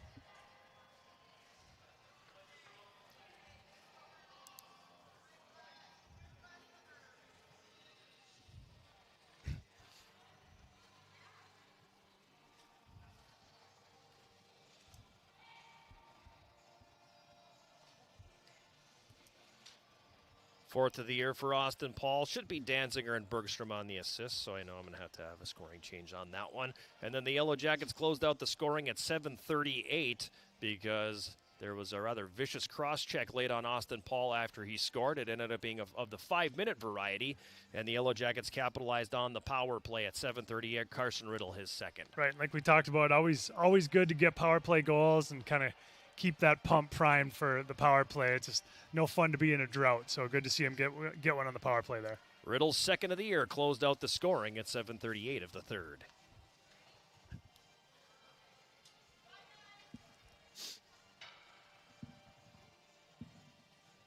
Okay, we don't have that one. That's okay. That happens. Yes, that'll happen. Holmes and Kagawa got the assists on the goal by Carson Riddle to close out the scoring again to make it final score 7-1. Shots on goal in the third period. The Yellow Jackets had 13 for a game total of 41.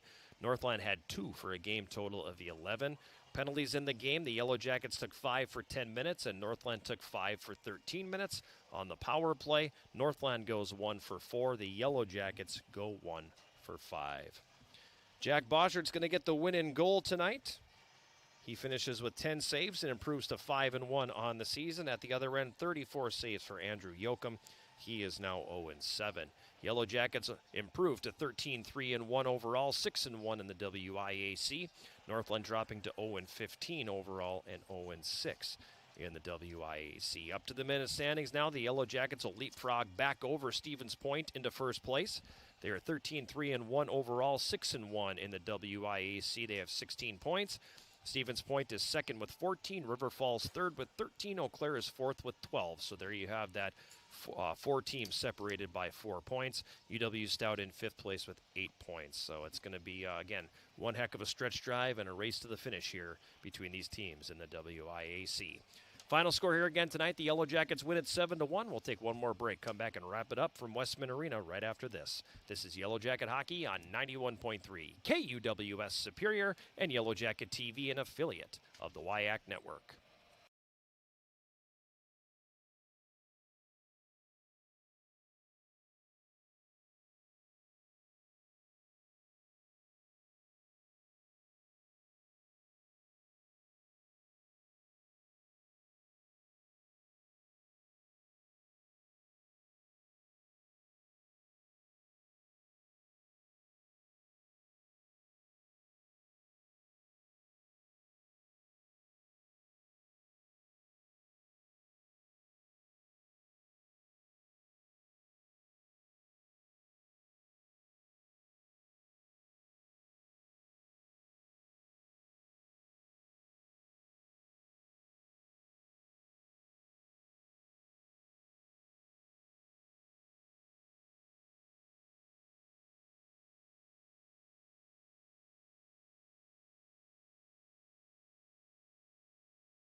Show here tonight following a 7-1 win for the Yellow Jackets over Northland here at Westman Arena.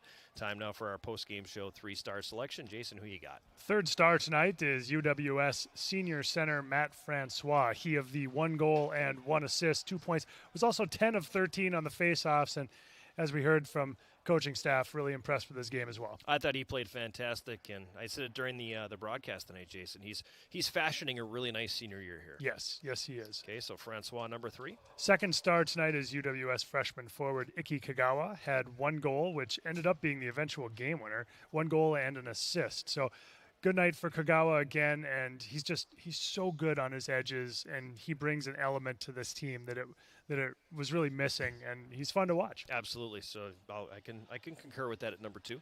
First star tonight is UWS junior center Chris Ishmael, who had a goal and an assist and scored the first goal of the game, which, as we talked about, the importance of that goal, like getting the first goal. It was a tone setter. It was a tone setter and helped, I think, put everything in order for the Yellow Jackets the rest of the way. He was also 6 for 9 on the face-off. So a lot of credit to go around to a lot of players today. It was painful not giving a star to one of the defensemen, because really you could have picked from any of them. I mean, they all played really well. They weren't tested a lot on defense, but they took the opportunity to make some things happen on offense as well. So salute to the whole lineup up and down, but those 3 players stood out tonight. So number 3, Matt Francois. Number 2, Iki Kagawa. And the number 1 star tonight is Chris Ishmael. Yellow Jackets are now off for the next 10 days, but they will be back in action next Friday night. More on that in a second. Our next sports broadcast on 91.3 KUWS and Yellow Jacket TV will come your way on Saturday afternoon from Westman Arena. It'll be a 2 o'clock face-off, 1:45 pregame show. The Yellow Jacket women's hockey team will be taking on UW River Falls, the number 2 ranked team in the country. Yellow Jackets and Falcons. It'll be the back half of a home-and-home series. And then again, 2 o'clock face-off, 1:45 pregame. Yellow Jacket men's hockey will be back on the air a week from Friday, January 24th, 7:05 face-off, 6:30 pregame show as the Yellow Jackets play host to UW River Falls. I want to thank Chris Allen back in the studio at KUWS. I want to thank Andrew Yingling and the crew here for the Yellow Jacket TV on site here at Westman Arena. For everybody involved on the technical side of things and for Jason Rowan, I am John Garver. Final score here again tonight. The Yellow Jackets defeating Northland College 7-1. 9th consecutive win for the Yellow Jackets, and they're back in first place in the WIAC. Thank you very much for making us a part of your Wednesday, and we hope to have you along again either on Saturday for the women's hockey broadcast or next Friday when the Yellow Jackets host River Falls. Thank you and good night from Westman Arena.